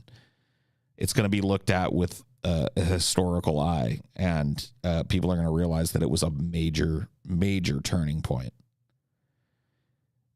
It changed a bunch of relationships. There's no way that you can take a being like a human being who is so dependent on social interconnectivity and completely rewrite the rules of it, and it's not going to have any effect on them. There's going to be a huge, it'll be a huge part of your fucking children's history class, if there's such a thing. You talked about this in another stream, and I agree. Boomers don't give a shit about Kanye, but boomers, millennials, and many generations alike adore MJ, and that says something profound. No, that's why I say that, yeah, Michael Jackson he's like the peak of celebrity. Like I wouldn't even put Kurt Cobain. Like Kurt Cobain was close, but he was not. There's something Michael Jackson. Like the world felt like it owned Michael Jackson in a non-aggressive way, because he was so popular and he made music that translated so well across cultural boundaries that he was literally loved everywhere on the planet. And he would visit these places regularly, and everybody felt like they had a little piece of Michael Jackson. Like every culture felt like, that just has not, you're not going to catch that again. Especially under the current circumstances. There's way too much competition. Being a celebrity used to be something that was absolutely unattainable for 99% of people. Now it's a job description. Think about that. I'm an E-celebrity. I'm a minor E-celebrity. You know what I mean? Like that.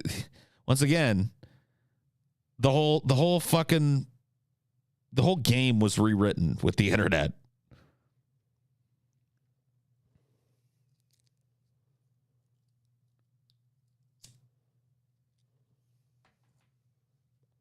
I'm a TikTok cooking celebrity. I mean, there's just I'm a news anchor celebrity. There's just a billion different fucking,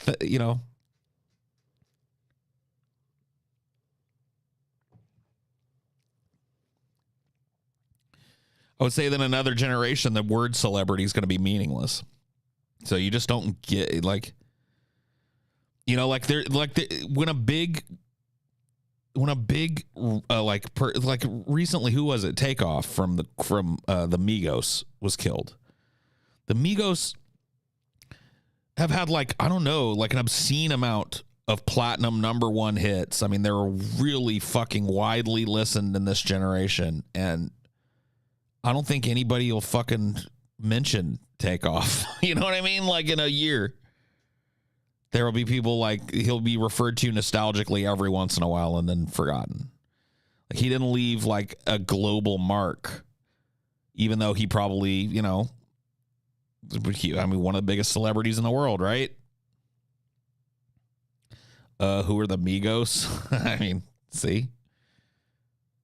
I have no idea who they are. Yeah, it's Takeoff, Offset, and Quavo. And they're 3 rappers, all of them signed by Gucci Mane. And I don't know. I'm not a huge fan, so I couldn't really give you a bunch of songs that they sang, but yeah. No, they've had a lot of they're a huge group. Yeah. They have that one where they're cooking up dope in a crock pot. You heard that shit? They're like, raindrop, drop top, cooking up dope in the crock pot. They had that song that you couldn't go anywhere without hearing for fucking 2 years.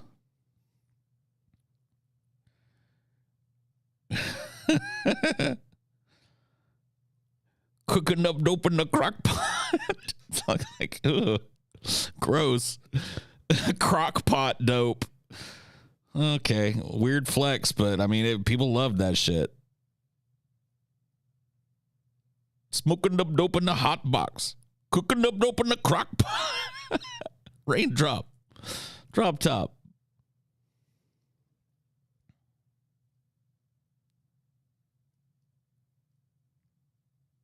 Down home cooking, yeah. Maybe some chicken and dumplings with that meth, yo. Bibbity bibbity bop rap. Is that what you call it? Yeah. That's like, I think that's called drill, right? That's that. I don't know exactly. I don't have the disdain for it that everybody else does, because I lived through 3 generations of rap all sounding the same. So think about it. I was a rap fan in the 80s. Okay. And what you hear is not a test. I'm a rapping to the beat. I mean, that's actually the late 70s, but you get my drift. It was all like that. A hip hop, a hippie dibby dip, do the hippie hoppy, you don't stop. You're rocking to the bang bang boogity beatbox and work with the rhythm of the boogity bee. And like that kind of rap. And then, so I lived through 80s rap. Then I lived through 90s rap. Which and there were multiple types of the rap really started blossoming in the 90s, in my opinion. Because you had like the East Coast flow, which was Biggie Smalls-esque, you know? I let my tape rock till my tape pop. And then you had the G-Funk era that happened out here. Just hit the east side of the LBC. You had all these like sing rappers mixed in with your gangster rappers. You know what I mean? There's just like, I don't know. The G-Funk era where rhythm is life and life is rhythm. Oh, Warren G. Yeah, we had Vanilla Ice. Yeah. I did have Vanilla Ice.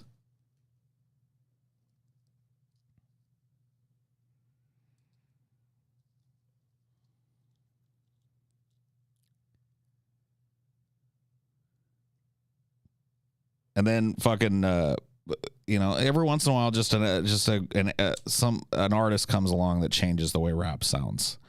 Like every rapper started trying to sound like Eminem when Eminem came out. Started rapping about crazy, loked out, you know, I'm going to cut my dick off with a sword and then come back and kill a retard. You know what I mean? Like whatever. Everybody started throwing that in. There's like changes in cadence and stuff. And this like drill style, that shit. Like it's just it's another outcropping of rap. You may not like it, but I love rap music for the very reason that it doesn't remain the same fucking thing constantly. I think that's one of the reasons that like rock started to fall off, is that it started to get too self-referential and shit started to sound too much like it used to. Like I call that, when it comes to rock and roll, I call that the Creed era. You know what I'm talking about? You know what I'm talking about? The Creed era? Anybody old enough to know what I'm talking about when I say the Creed era, bro? You know, like things did not start looking good for rock when Creed came out, you know? The Creed era, bro. Rock was done when that started happening.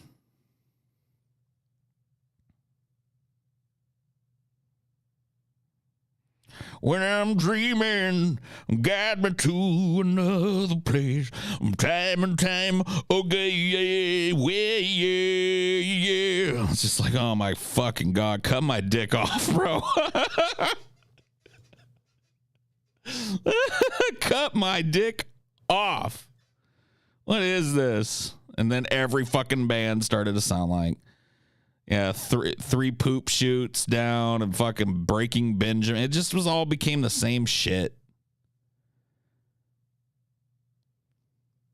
But it started with Creed, yo. Creed was the worst thing that ever happened to humanity.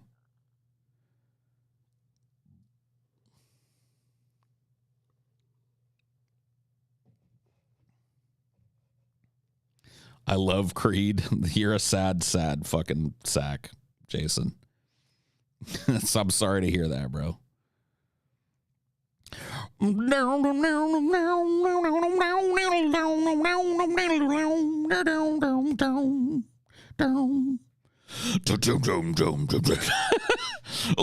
dreaming.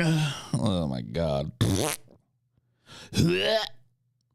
Pardon me while I puke my fucking lungs out, bro.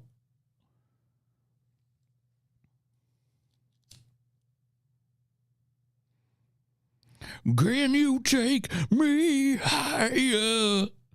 Do. Get out of here. Boo. You like Puddle of Mud too, Jason? A little way you look at me. A little way you smack my ass. Get out of here, you fucking weirdo. What happened to rock and roll, man? What is this shit?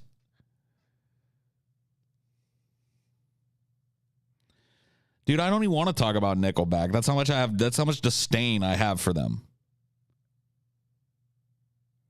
Like, I feel like mentioning them, even if it is to fuck on them, is to give them too much fucking attention, bro. Nickelback is the pinnacle. Like, it will forever in my mind be the worst rock band that ever existed. Totally corporate, thrown together, don't give a shit. Fucking just goddamn pussy ass mom rock bullshit. Just bullshit, man. Just fucking bullshit. Corporate, soulless, ballless, dickless, pussyless, fucking just absolute gray vomit. Just gross gray vomit on a fucking sidewalk on a hot day that's got fucking bubble gum all dried up underneath it. You know what I mean? Just gross. No, Matchbox 20 doesn't get the same fucking, like, they were a move towards that. And look, dude, I don't think all rock needs to be, I'm not one of those guys. I don't think all rock needs to be, you motherfucker, you know, like, I don't think it all needs to be aggro. There's a certain type of pussydom that I'm talking about when it comes to Creed. Well, with Creed, it's very easy to put my finger on that fucking stupid religion shit. Every one of their songs is basically like, it's very, very, like, loosely not Jesus. You know what I mean? Like, I don't think Creed was a band that came right out was like, Jesus, but they were talking about Jesus. Primus is trash, dude. You know what, Jason? Don't give your opinion anymore, man. Your opinion is fucking garbage. Primus is awesome.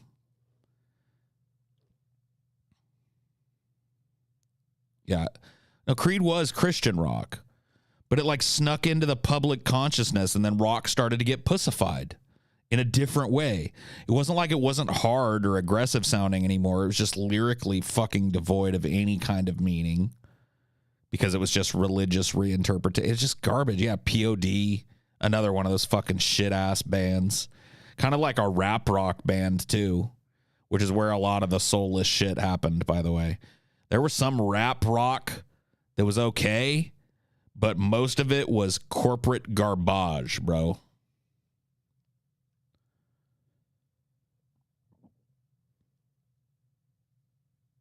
POD, yeah. What was their fucking big song? I feel so alive for the very first time. I can't deny you. Who are you talking about? Jesus. It's like, ugh. Take that shit back to the church, dork. Take that shit back to the local Presbyterian church, you fucking nerd. Get it off my fucking radio, bro. Get it off my MTV. Pussy. Take that hymn where it belongs, to a place that's got fucking pews in it. Yeah, Christians are nerds, dude. They're all fucking dorks. It's like, oh, I'm a fucking grown-ass person who believes in an invisible man that judges us for masturbating. It's like, oh, come on, man. Fuck. Grow up. Jesus Christ. Literally.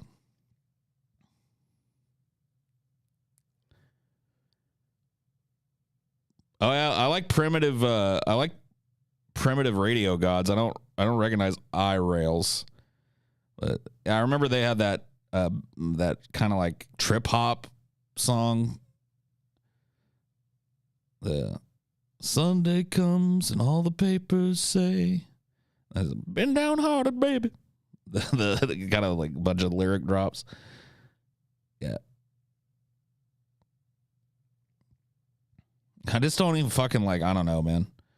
The deeper in shit we get, the less tolerable I find religious people to be. You know, like the more serious shit gets and the more shit goes to shit, the less tolerance I have. Because I can't even fucking like, dude, we don't have time.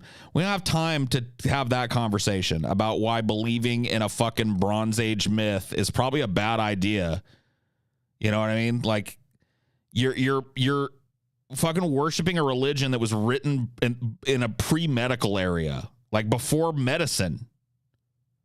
Like back then, they used to think chewing roots would cure your shit, all your shit. Chew roots and fucking dance around a fire and cast out the evil spirits. A lot of times, the treatments that they would give you would actually like kill you or make you worse.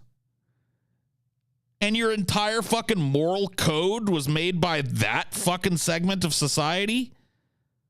Eesh. Like, fucking grow up. Adults.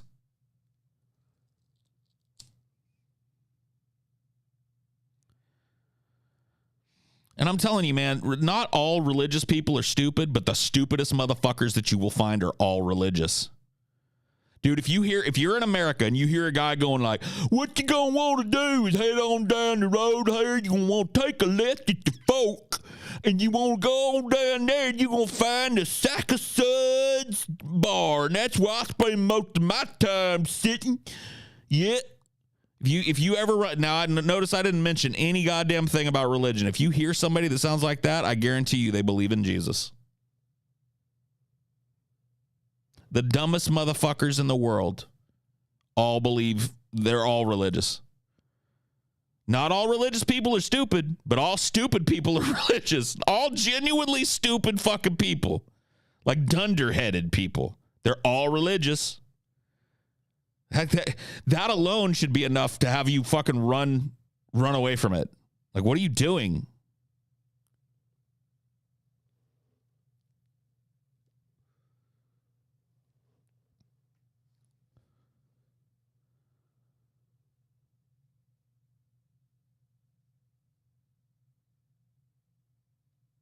Yeah, well, whatever. I'll take your word for the whole fucking Christian rock band thing, because all the ones I've heard are a bunch of pussies, bro. I don't want to hear about no Moses and shit. I don't want to hear about fucking Jesus fucking prancing around Galilee in my fucking rock, dude. I had enough of that as a kid. And thankfully I had parents that let me walk away from it. Because, yeah, I had plenty of that, dude. I've read the Bible cover to cover twice. I have my fill of religious chicanery. Thank you very much. I don't need it in my fucking music. I don't want it in my pop culture. I want it where it belongs. Sitting in a pew in a fucking goddamn room full of weirdos. You know what I mean? That was where it belongs. A room full of regressive weirdos who show up to be fleeced. Like a literal flock of fucking sheep. Like, why do you think that imagery exists in Christian mythology? It's like they're openly mocking you. Jesus is your shepherd. You are his flock. What happens to a flock of sheep? They get fucking fleeced, bro. All of a sudden, somebody shows up and they're naked. If that's not a symbolism for you handing over your fucking goddamn wallet to the church plate every goddamn time it's passed in front of your monosyllabic ass, I don't know what is. Like, I can't teach you. I can't teach you enough, bro. Yeah, what happens to the flock? Am I wrong? The flock gets fucking fleeced. And their children get turned into meat, which also happens in religion. Catholic Church. It's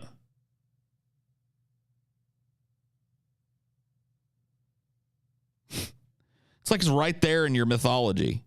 It's a death cult. You worship a dude that was tortured to death. And it's not like, oh, you're worshiping him because of other. No, you worship him because he was tortured to death. Because he's the biggest torture guy. The fuck is wrong with you? I'm an atheist, and there's only a few religious songs I'll listen to, like Spirit in the Sky and My Sweet Lord. And that's, dude, I'll listen to some old ass country music and shit that's got some religious, because it seems at least a little bit authentic coming from that perspective. But this like butt rock, leather chaps, long hair, nipple rings, Christian rock, dude, you can keep that fucking shit. You can take that shit to the commode, dude, and flush it. Flush that shit down the commode, bro, where it belongs. Stick it back in a pew. Like, garbage, man. Fucking lame ass bullshit. Now that, like, and people like, why did rock die? It's like rock was just so fucking ascendant for so many decades. Why did it die? It's because, like, duh. Look at the final 15 years of rock that rock limped out. There's your answer.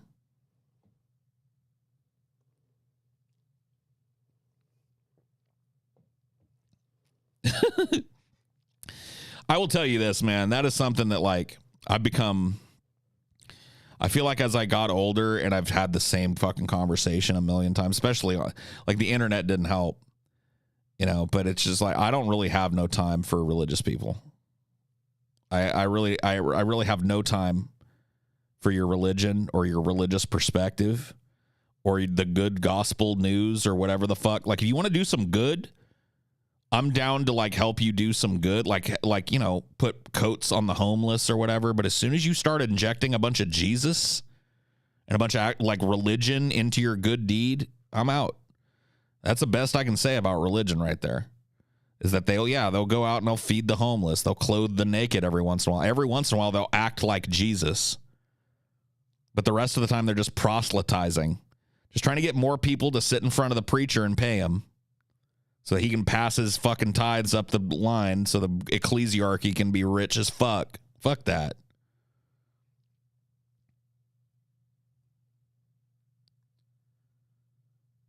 I'm done, bro. I don't have any time.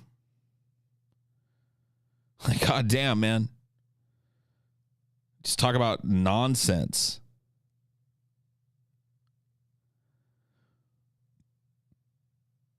I want the new atheism days back. I mean, you're going to get it. You're going to get it. There's going to be a need for it here pretty soon because you guys have all gotten all too tolerant on these dumb fucks again. You let these religious people sneak back into the courts and sneak back into the fucking legislature and shit. And make no bones about it, this is because you became it. Like, those people are pulled from you. So, you let yourself get too dumb and religious again. And now they're fucking back. Like, during the fucking early 2000s and shit, there was huge pushback against that shit. Now it's just like, oh, yeah, that's cool, man. Oh, you believe in a fucking murder puppet. You worship a murder puppet. Cool. Yeah, man, I totally, yeah. You symbolically, like, drink the blood of a fucking murdered guy. Yeah. Anyway, you want to go hang out? Like, what? No, I'm done.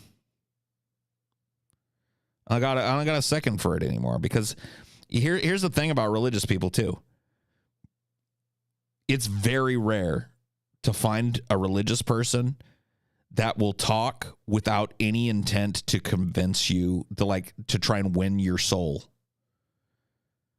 It is very rare to find a religious person that doesn't have the ulterior motive of trying to bring you into church so they can brag to everybody about the fucking sinner that they saved. And that just gets old as fuck.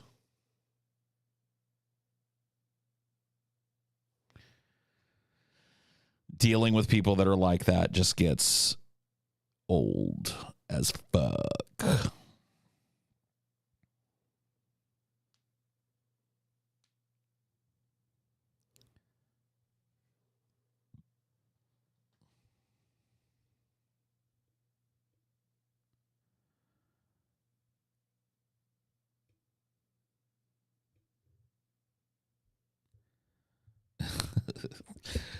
Dude. Jason is trolling. Jason is the most degenerate fucking guy I know. Like, he talks about how, like, oh, some parents care enough about their kids to not raise them degenerate. Dude, he's the biggest fucking degenerate in the world, dude. No, I mean, I unbanned Jason. He never gets a perma ban. There's just he just gets a timeout sometimes. He just gets a TO every once in a while, you know what I mean?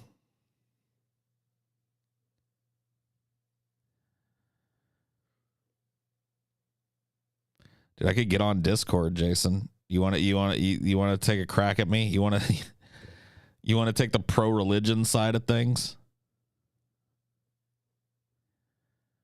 What you think, Jason? Sure. Oh, okay. All right. Just promise me you're not going to say anything so degenerate that I get banned for it. That's all I ask. Just keep in mind that you're on stupid ass fucking YouTube. Don't go screaming racial epithets or whatever the fuck.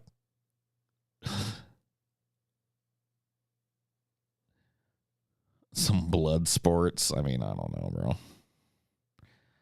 To be honest with you, I was just thinking about like wrapping up this stream, but I'll gauge Jason's mood. If he's just trolling tonight, like I'm not gonna bite the bait, but if he's actually got some thought-provoking things to say or questions to ask or whatever the fuck, then we'll roll with it. We'll roll with that shit. All right, where is Jason's dumbass? I don't even know how to find Jason's dumbass anymore. How do I do this, Jason? Here, because I can't see. I thought we were friends on here. Did I block you on here or something? Or did you change your name to something I don't know? Jason, I'm floundering. Floundering? Yeah, I don't see you, bro. I could do this. I could go like... I could change myself to not invisible or whatever.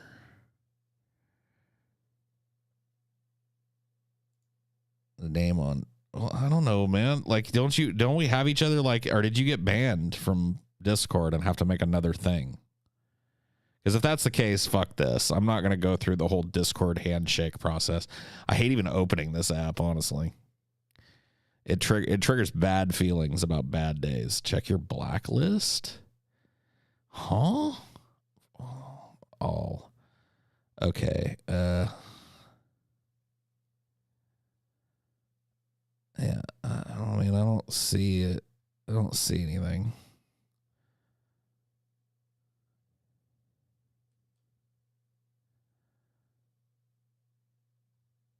I honestly don't see anything. Jason is stalling. I know, dude. Let me see. Oh, wait. Okay, wait. I think. Oh, I see a group chat that we had, but it's also got another dude that I think we were playing Dota with Vince. So I see that. Okay, so we're getting there. This is garbage. I hate this shit. Okay, there we go. Dumbass bullshit. Fucking tits. There we go. What? You need to be friends. Okay, I sent a friend request. Dude, you blocked me. Dude, Jason, you blocked me. Revealed.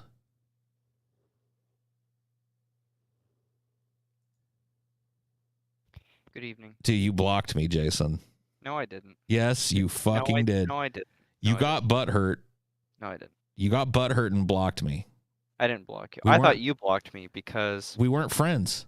I messaged you at Christmas. Last Christmas. I messaged you and I don't check this fucking thing. This person is not receiving messages from people that aren't in a server, aren't their friend, or have blocked you. Is what it said.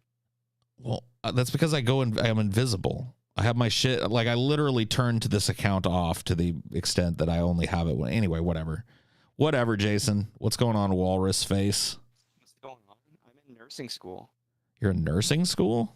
Yeah. I'm getting my bachelor's and I'm finishing my bachelor's in biology that I started 5 years ago. You remember college, Jason? Yes. And this last year, I've been working in a nursing home. I work in the kitchen, right? Yeah. But my job is kind of like as a liaison between the kitchen and the residents. So I work with the nurses, and not only have I been inspired to find Jesus again, but I also am now enrolled in nursing school. Where was he lost? He was lost in what I saw as the disgusting hypocrisy of my original church that I grew up in, and I became an atheist. You know, Uh, you knew me as an atheist. That yeah. was when I was like knee deep in internet, amazing atheist, Matt Dillahunty shit, Christopher Hitchens. That started when I was like 14, 15, and I was like, I was in youth group at the time, and my brother was engaged to a woman named Teresa, and the I think you've told me about this yeah, before. You the just youth had like yeah. an abusive religious upbringing in some Yes. ways. No, no. Well, the upbringing wasn't necessarily abusive, but it's when I became a teenager and I was going to youth group, it became severely abusive. Right. It, um, no, my parents never abused me into going to church. They were always very like, you can come if you want to, kind of. But then But then my brother was engaged, the and I insidious saw their hypocrisy. the The insidious hypocrisy. Bronze Age snake invaded your family, poisoned Well, it with its backwards thinking, rock worshiping, sun that's worshiping hey, nonsense. hey, yeah. Well, it was directed in the wrong way. It can Oh, be got directed it. So those things positively. are good as long as you direct it in a positive way, what you Oh, that's right. perceive A to be a gun is positive not way. evil, right? A gun is not evil. I mean, Sure. I don't think anything's evil. Okay, okay, okay. But a gun is not a gun is never the culprit. Well, I mean, that depends, honestly. Like, if you're talking about case by Come case, on. hold on, wait. Okay. If you're talking about a case by case basis, I agree. Okay. But if you're talking about the overall trend of murder and how easy it is to do, I think guns are culpable for that, and the companies that make them, yes. I think that a country that's saturated with more guns is going to have more disaffected young men finding guns and killing whole schools filled with kids. So, yeah, I think the guns and the gun manufacturers are to blame Right. for the wider societal problem of gun proliferation. Okay. But in individual murder, it's the murderer that pulls the trigger on the gun that kills the person. Can we extrapolate guns to are you extrapolating guns to churches in this regard that you can't on a case by case basis religious people might have good intentions, but it's the church that's the nefarious sort of like And not just the church, the hypocritical. ideology. I think that the ideology of let's not worry about the here and now, let's worry about the thereafter is inherently destructive to human progress. I think that every positive social movement and every positive scientific movement has only been hindered by the existence of this particular type of Bronze Age thought. Well, that's its purpose. All scientists were persecuted. That's the purpose of religion is to Is to hinder. persecute people who try to cure diseases. I thought the purpose of religion was to soothe the suffering, clothe the naked, feed the hungry, be good to one another. How's it being good to one another if the existence of your religion is solely to capitalize on the misery of people by persecuting the people that are trying to lift them out of it? How is that religious? How does that jive with Jesus? The whole point of religion is to have people withhold their inclinations towards short-term pleasure and to seek a higher purpose. That's the whole point. No. And impeding progress is part of that. If you see progress in your country or you see progress in your culture that the people who are religious have deemed, you can use whatever word you want, satanic, heretical. Right. Their job, at least in their own minds, is to slow down dangerous progress. Right, which is part of why they're dangerous to have around. Okay. It's part of why that type of thought has produced, like, what would you say? What percentage of serial killers were haunted in part by religious delusion? Serial killers? Yeah, mass murderers. What's the ratio of atheist to religious mass murderers? Ooh. I mean, I'm guessing here. But I can only name 4 or 5 serial killers. You probably know a lot more of them than I do. It's a pointless point anyway. It doesn't the point is what you're describing is bad for humanity. It's bad for people. It could be all of them, but I don't judge the merits of Christianity within the mind of a serial killer. So And religious thought brought us shit like, well, I mean, even early medicine was at least trying to address the problem directly, but it was tainted by religion. This idea of the humors that were out of balance in your body and they were put there by different gods, and you fucking drank a pint of piss. You can't blame ignorance on religion. Well, religion was born in ignorance. That was one of the points I made at the beginning of this, is it's an ideology that was conceived of at a time of utter scientific ignorance. Religion wasn't born in ignorance. I could just as easily make the case that religion was born out of a need to seek meaning. That meaning and profound purpose guide us towards goals, and that religion could. Well, you could say the same fucking thing about science. Science is a search. Science is a search for truth and a search for meaning. Ultimately, it's just that it's not that I have a problem with. It's not the search for meaning that I have a problem with. It's the method, because your method is a caveman standing on a rock, pointing at the moon, going, "He told me, give me all you banana, or else he crush you at night." Or else he send the jaguar back to camp. Unless you give me all banana. That's where religion started, bro. And I'm telling you what, dude, it ain't far from that now. Well, it's only gotten complex in mythology. The basic premise of I'm going to claim that I'm the sole fucking person who can talk to and interpret this God and get money out of people has not changed. Well, I just told you I'm going to nursing school, which, out of all the things that I've told you, actually happens to be true. You already know I have a strong inclination towards biology. It's the only thing I'm actually good at. I'm remarkably terrible at a lot of things, but biology and anatomy or something I'm very good at. And talking to people. I love talking to old people. It's the fucking best. It's the most fun I've ever had, is talking to old people. Other than playing Dota with you, of course. Why can't I regard them as non-overlapping magisteria? Why can't I say I have a regard for science in its completely unmatched ability to find truth and add to the realm of knowledge, but I also have I can also have a relationship with Jesus Christ. You see a problem with the macro effects of religion, and I'm saying, hold on, let me answer your question. Why can I not see these two things as non-overlapping magisteria? Right. Is what you asked. Yes. Because one precludes the other. Because religion, if it is what you said, the best way that we have found to find truth, roundly repudiates most of religious claims about biology, about time, about physics, right? Physics doesn't agree with the Bible. Physics doesn't agree that an old man can put a staff on the ground and part the Red Sea, right? Sure.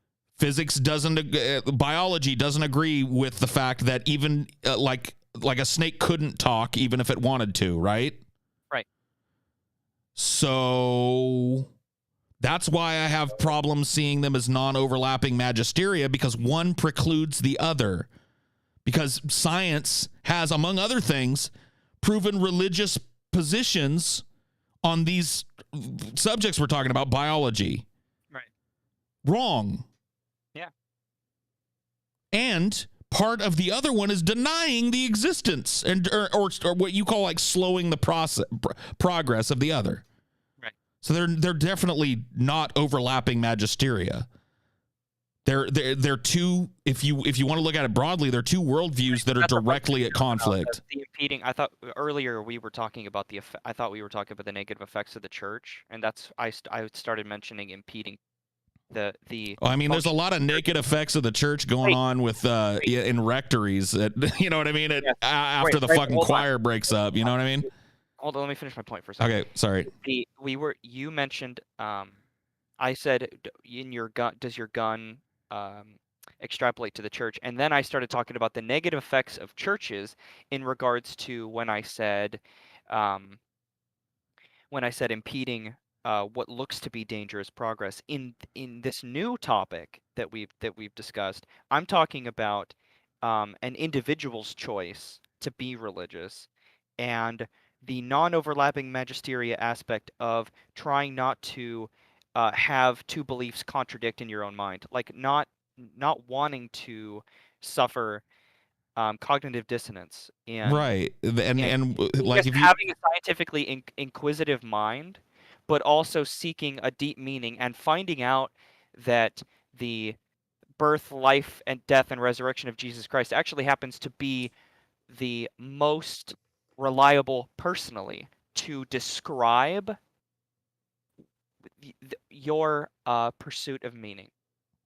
see this whole pursuit of meaning thing, it's like you're trying to nail me on that, but I agree that human beings are engaged in a search for meaning, and I think that one of the ways that human beings have done that is through science. And I think that in a lot of ways, the scientific community as it is now was, I mean, in fact, there's no way, I don't just think it, I know it, was born from the religious community, but it was not born out of a desire to be more fundamentalist or more religious. It was born out of a desire to break with the tradition that the church had of persecuting scientists and biologists and astrophysicists in their nascent forms. And and it became, and it slowly but surely disproved the ideas from which it was born. To your point, which there are plenty of remarkable religious scientists like Newton, the smartest man that ever lived. To your point a second ago, though, do you remember? It was on. Do you remember Madeleine Marie O'Hare? Do you remember that woman? I remember the name. Yeah, she was like the president of American Atheists for a while, in like I think in the 80s or 90s or whatever. Okay. And she gave a really famous speech in a public, in front of a crowd. Okay. Right before she died, Madeleine Marie O'Hare. Just really famous old American atheist, right? It's in her famous speech, she talks about how atheism for the rest of its existence will suffer under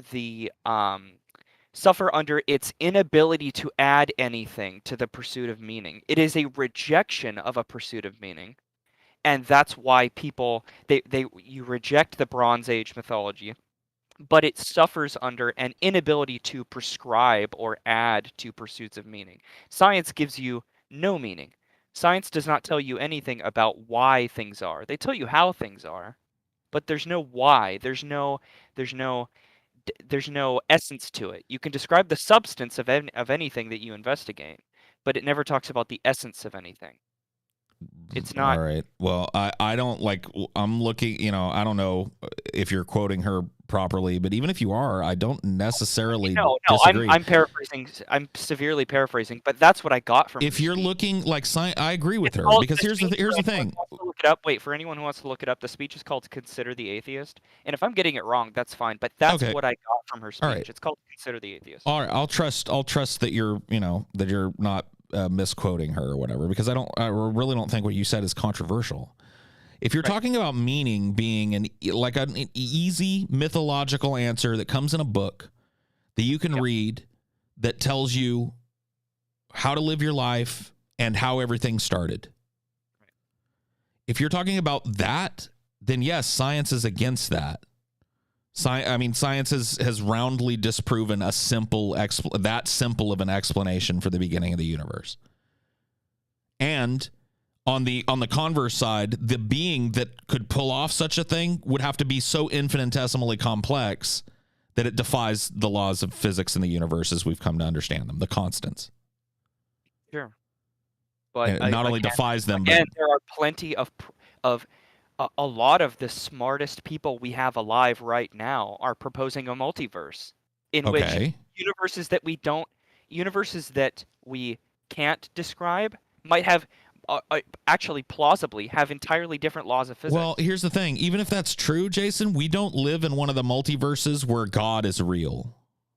Like we clearly live in one of the ones where there was some sort of like even if there is something that would be akin to a god, it's definitely not what a bunch of like desert hermits wrote down before the invention of the wheel. You know what I mean? Like, have you ever thought about that, dude? People were like scrabbling around in the ground for turnips. Yeah. And catching fucking diphtheria and treating it with fucking bleeding people out or going hoo ha to a god or whatever.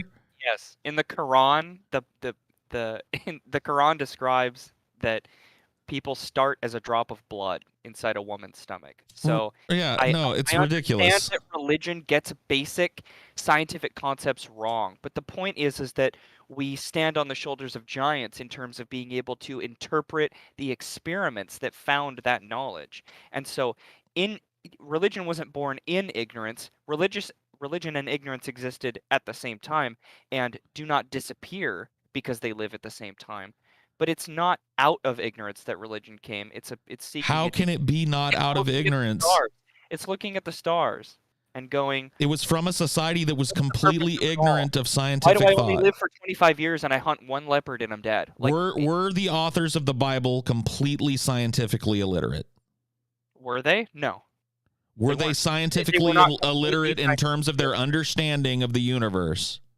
The authors of the Bible were not completely ignorant of the universe. No. Were they? But did they have a round scientific knowledge of the universe?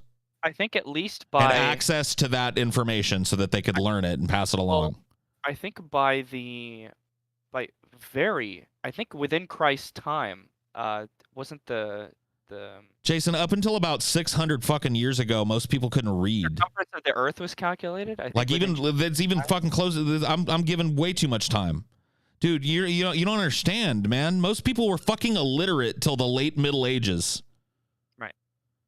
So for you to say that this idea, this philosophical system, could have come about in an age completely and utterly illiterate of the truth as we know it in terms of the biological processes behind life and the physics behind existence. Like how could it not be born in ignorance? Because I'm saying it is the estranged child of a pursuit of meaning out of an accident. Right. It's a misfire. And you're saying that you're saying that it wouldn't have existed if not for ignorance. And I'm saying nothing would. Being the estranged child, but the product is irrelevant. But the way that you're describing it, even if I concede that it's the estranged child of a search for meaning, then we need to be estranged from it if it's the estranged child, because there's all good reasons to let it go. There is no alternative. There's a correlation between religiosity and poverty. There's a correlation between religiosity and IQ. There's a reason for this. Well, right, but this comes down to opinion, because the way I see it, there is no alternative. There is no alternative? Like what? So you've searched through everything, not only that we know now, but everything we're ever going to know, and found that God is the only alternative? No, I'm saying my opinion is, as of right now, I see no alternative. But shouldn't you, being cognizant of science and the length and breadth of... Hold on. Shouldn't you, being cognizant of science and the length and breadth of time as it's existed, scientifically provably, shouldn't you, as a person cognizant of that idea, be reticent to latch on to an ideology that's directly opposing those ideas? No. What? No. So you don't have a round scientific belief system. Well, the question within your question is, do I take the entire Bible literally? That's the question. I don't care. I don't care whether you take it literally or figuratively. That's the subliminal question. No, that isn't. No, there's no subliminal question, weirdo. No, it is. It is. Wait. Let me finish the claim. I think that's a subliminal question because you are having to assume that there aren't any passages I can reconcile with allegory and metaphor. I can reconcile whatever story in the Bible doesn't make sense scientifically. It's not my job to justify the Bible. It's not any Christian's job to justify the Bible. According to the Bible, whose job is it then? Wait. If not a Christian's, whose job is it then? I'm about to answer that question. Okay. According to the Bible, God's word is inherently justified. It's God's word, right? It's not my job to justify What a fucking cop-out, bro. No. Right, but I'm not done. The book proves itself, man. I'm not done. Yeah, you are done, dude. You're pretty done. I'm just letting you know. Okay, the Bible, according to itself, is inherently justified. Yeah, according to itself. Wow. my inability to reconcile the differences between my beliefs and my inability to prevent them from contradicting is part of my fallible nature. And you know this, and you feel like it Yes. is of some Yes. use to you to not Yes. correct it. Yes. It is Even of being cognizant of all of the fucking hindrance to progress that religion Yes. poses, Yes. and Yes. all of the evils that it perpetrates on its own flock. People to decide how to be irrational And rather you've than decided to be with controlled by their ideas. you've decided to be with the fucking Carl, weirdos. dude, it's Carl Jung. Would you rather be controlled by an idea or control your understanding of an idea? Do you want to be owned by an idea, or do you want to choose how you're going to be irrational? Yes, and I agree. I agree with Carl Jung that people should agree What a with how they're going delightful to be false irrational. dichotomy. I want to be, when it comes to these types of matters, as close to rational as I can possibly be, given what I can, as a sentient being, learn. There's okay. Right, but my Because I inability feel like to that's how reconcile you move forward. And look at what rationality has provided us. Like, rationality has provided us like a world that's largely, at least in a lot of it, free of horrible diseases that wouldn't have even it wouldn't have been possible without science. And these would have been, like, by your belief system, plagues sent by your God. To, like, those children were supposed to die of tuberculosis. Those children were supposed to die of mumps, which is a horrible fucking disease. True. Hemorrhagic fever came from your God. Yum. Science has worked on a fucking treatments for that. Why is it that why have you joined the dark side, Luke? Why are you on the side of worshiping a being that created every evil, horrible pestilence on the fucking planet? And why aren't you with the good guys that are trying to relieve us of that? Come on. Star Trek future or Mad Max future? Because I think we know which one gets us where, right? It's not going to be religious. It's not going to be the religious community that takes us to the stars. Let's just put it that way. Are you doing that like atheist Facebook meme where it's like, this is what the future would look like if everyone was an atheist, and it's just all scientific? I'm just saying that the people that take us to those places are not going to be clergy. Okay. Especially not Christian clergy. Maybe there's some kind of like church of fucking rationality or science or some shit in the future. I can't foresee that. But they ain't going to be Christians that take us to the fucking stars. Period. Point blank. I don't disagree with you. It's going to be atheists that take us to the stars. It's going to be atheists that are responsible for the coming scientific leaps. Atheism isn't really prescriptive. It doesn't have anything to offer. Science is going to take us there, yes. Right, yeah, no, that I totally agree with you. Atheism is just a response to a claim. That's all atheism is. Atheism is a response to the claim that I think God done did it. And atheism is, nope, I don't.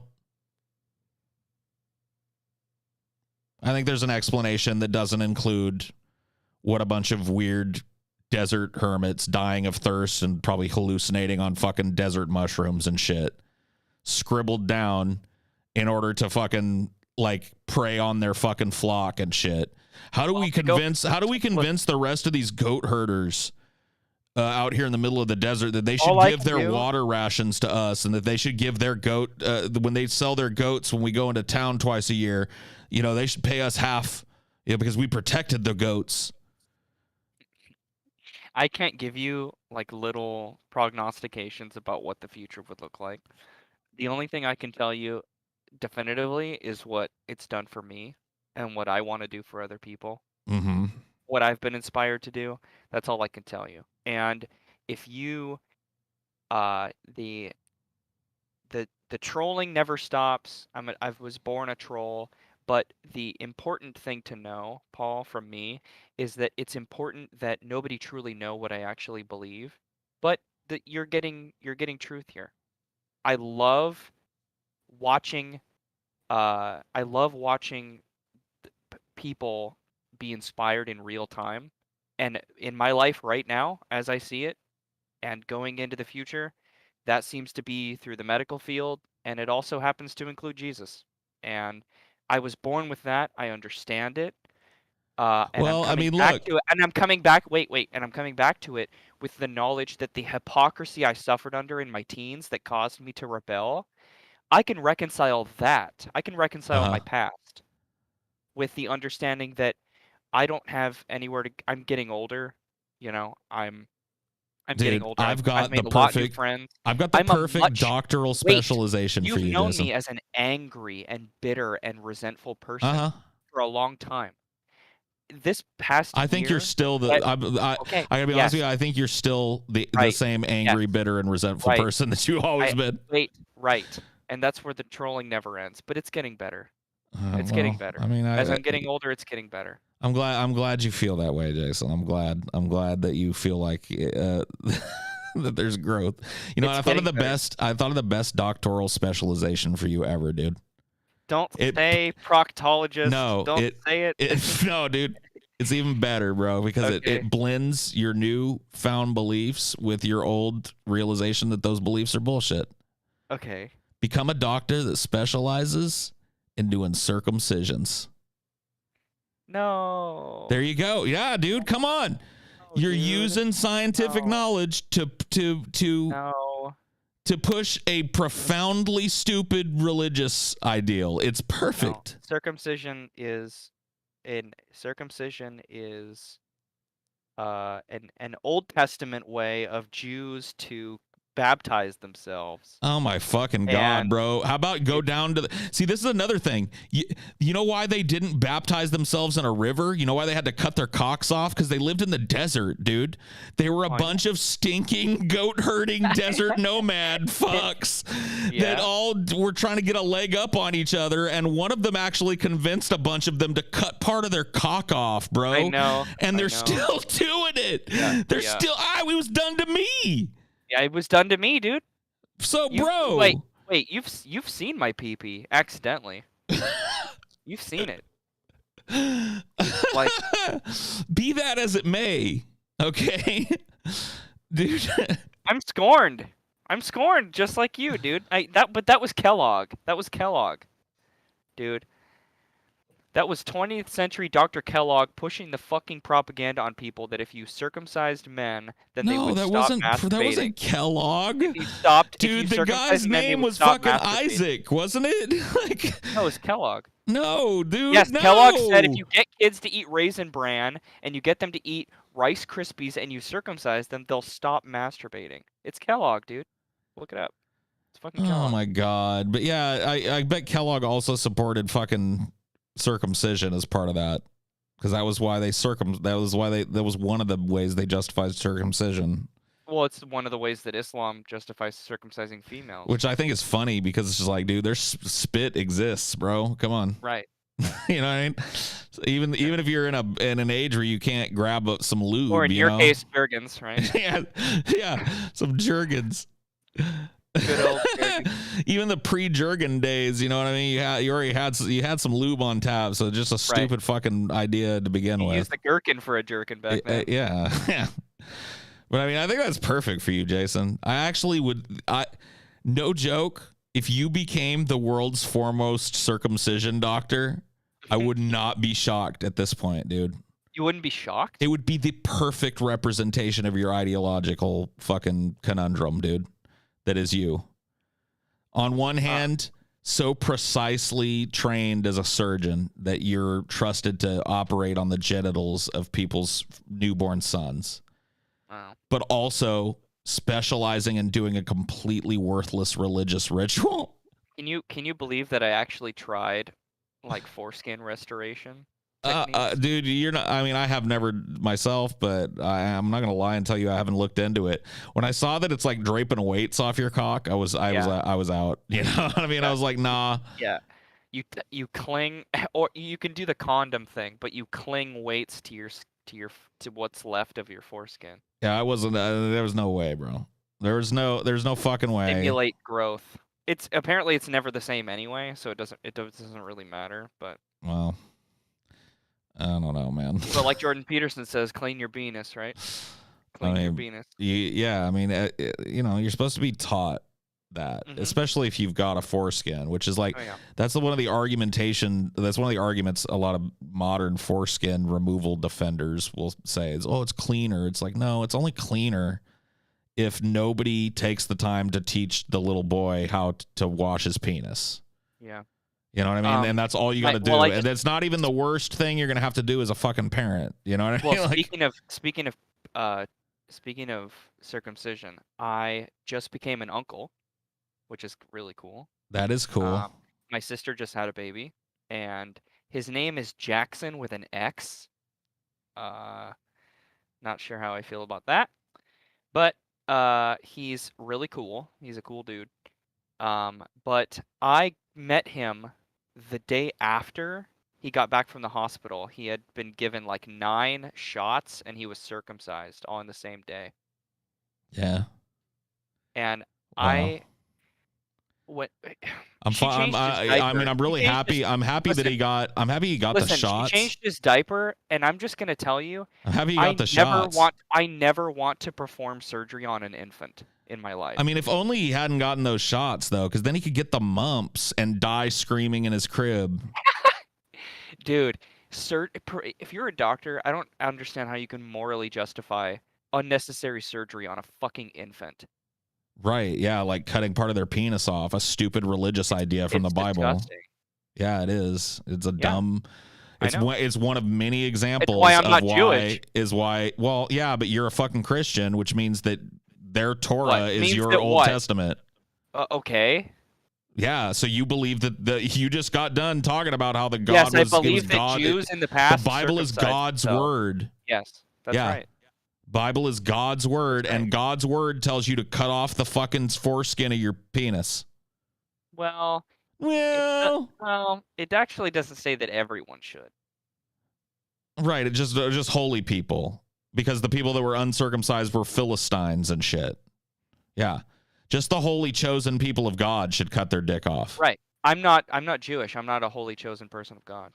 Oh, I see what you're saying. People are the Jews. I'm not Jewish. Right. Cognitive dissonance, dude. I'm telling you, you should be. I fucking nailed it, Jason. You are on your way. Watch, it'll happen, bro. I'm prophesying right now. You're gonna become the world's dude. People are gonna know you from coast to coast. They're gonna be like, dude. When they hear about somebody's kid getting butchered accidentally, oh my God, they cut my son's penis off. You know what they're gonna say in the future? Should have went to Jason. Yeah. Should have went to Dr. Jason. He does the cleanest fucking circumcision on the planet, man. When it comes, let me tell you something. That I'd be Dr. Do you remember my last name? I'm not gonna dox you, but yes, I remember your last name. Right. But nobody would be able to pronounce it. So no, because their doctor, Dr. Phil, goes by his first name. Dr. Oz goes by his first name. I don't want to go by Dr. Jason. Dr. Jason, dude, gives the clean. Dude, when it comes to imposing barbaric religious rituals that actually desensitize the male penis and promote a ton of other problems with sexual function and just form. Yeah. When it comes to mutilating a baby's genitals, let me tell you something. There's no better surgeon than Dr.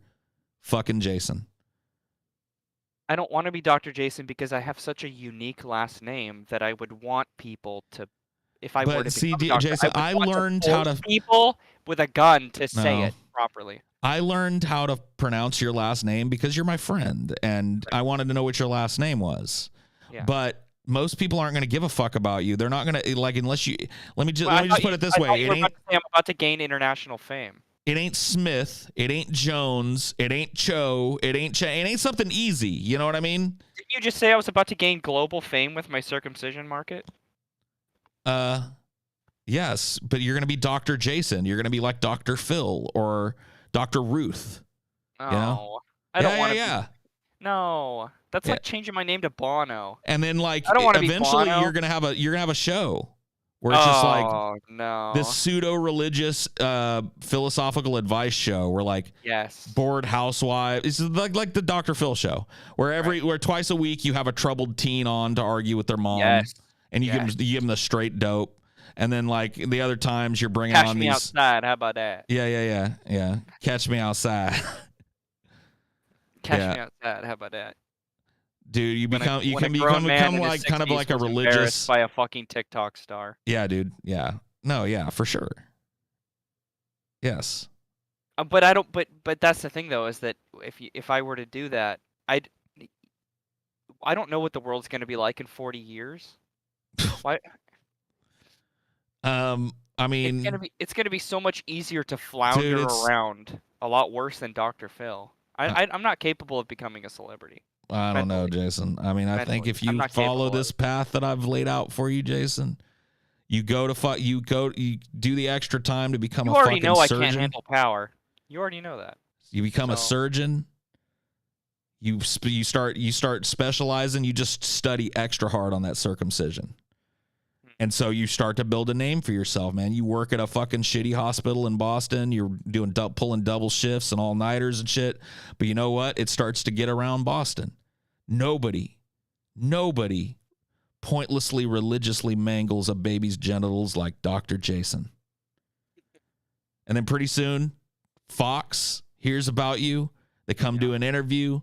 They see you're a good-looking chap. They go like, oh, we're going to have to drop the last name, though. There's just no way people can be expected to remember that. Oh, come on. But you know what? How about Dr. Jason? And you're going to be like, for how much money? And they're going to be like, $10 million. My middle name is Andrew. Well, I mean, maybe they'll do that then, but I doubt it. It's like, look, dude, it's already a standard practice. Dr. Phil, Dr. You know what I mean? Dr. Ruth, Dr. Oz, Dr. Something awesome. Dr. Blaze. Yeah. Dr. Blaze. I should name myself. I should get It's my not name. going to happen, Jason. Blaze. You're not you're not going to get your gay fantasy of having like a fucking code name or whatever. It's not going to happen, bro. Thanks, Jareth. He says I have a lame middle name. You do kind of have a lame middle name. And hey, Andrew kind of sucks. My dad's dead friend, who was really important to him. He named me after him. Well, I mean, look, I didn't say it was devoid of meaning in your family situation. I just said it sucks, bro. I just said it fucking sucks. Like, wouldn't you have rather your dad had a best friend named Blaze that died in a horrible accident or whatever the fuck? And decided to name me Blaze. And then he was like, I'm going to name him Jason Blaze, blah, blah. You know? Yeah, Blaze. See? Jason. Andrew wouldn't have been your first choice, right? You're willing to admit that. Dr. Jason Blaze. Jason Blaze. Oh now you're starting to sound like a fucking Avenger or some shit. Yeah. No, I'm an Avenger. You're shooting too high. Well, maybe. Oh. I'm sitting down at a booth at a bar, and a really attractive woman is sitting next to me, and I look at her and I go, I'm an Avenger, and she says, what's your superpower? And I go, I cut little boys' dick skin off with a sharp stone. With my teeth, bro. And then I remove it with my teeth. Yeah, that's how it was done. With my teeth. Yeah. Yahweh. Yeah. No. Bro, this has got to happen, man. No. And you know what happens, dude? The Earth is going off its axis, and they're just like. No, I'm gonna put Earth back on its axis. Well, that's exactly. The Earth is going off its axis, and they're like, man, you know what it's impossible though. You know what we need to do to fix this? It's impossible though. We need to circumcise the Earth. and then they're like, wait a minute. What about Dr. Jason Blaze? Mm-hmm. Why not? He's the best circumcision doctor in the fucking world, man. If anybody could circumcise the Earth cleanly, it's Dr. Jason Blaze.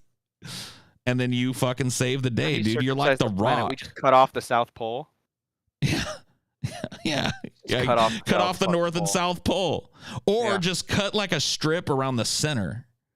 You know what I mean? Oh, and leave it attached like it's a big mushroom. It has to be a tip. Yeah, you're right. We have to go north of the fucking equator or south of it with the cut. I agree with that. But look, dude, I'm not Dr. Jason Blaze. Hey, maybe if we're just removing regions, like I'll just get rid of Mongolia. I'll do it right now. I don't give a fuck. I'll do it right now. Whatever, bro. Goodbye, Vietnam. Dr. Tips. Dude, oh yeah, make sure to tip me really well. Tip your doctor. Yeah, dude, that'll be your catchphrase when you hand them over their freshly butchered baby. You can be like, no tips required.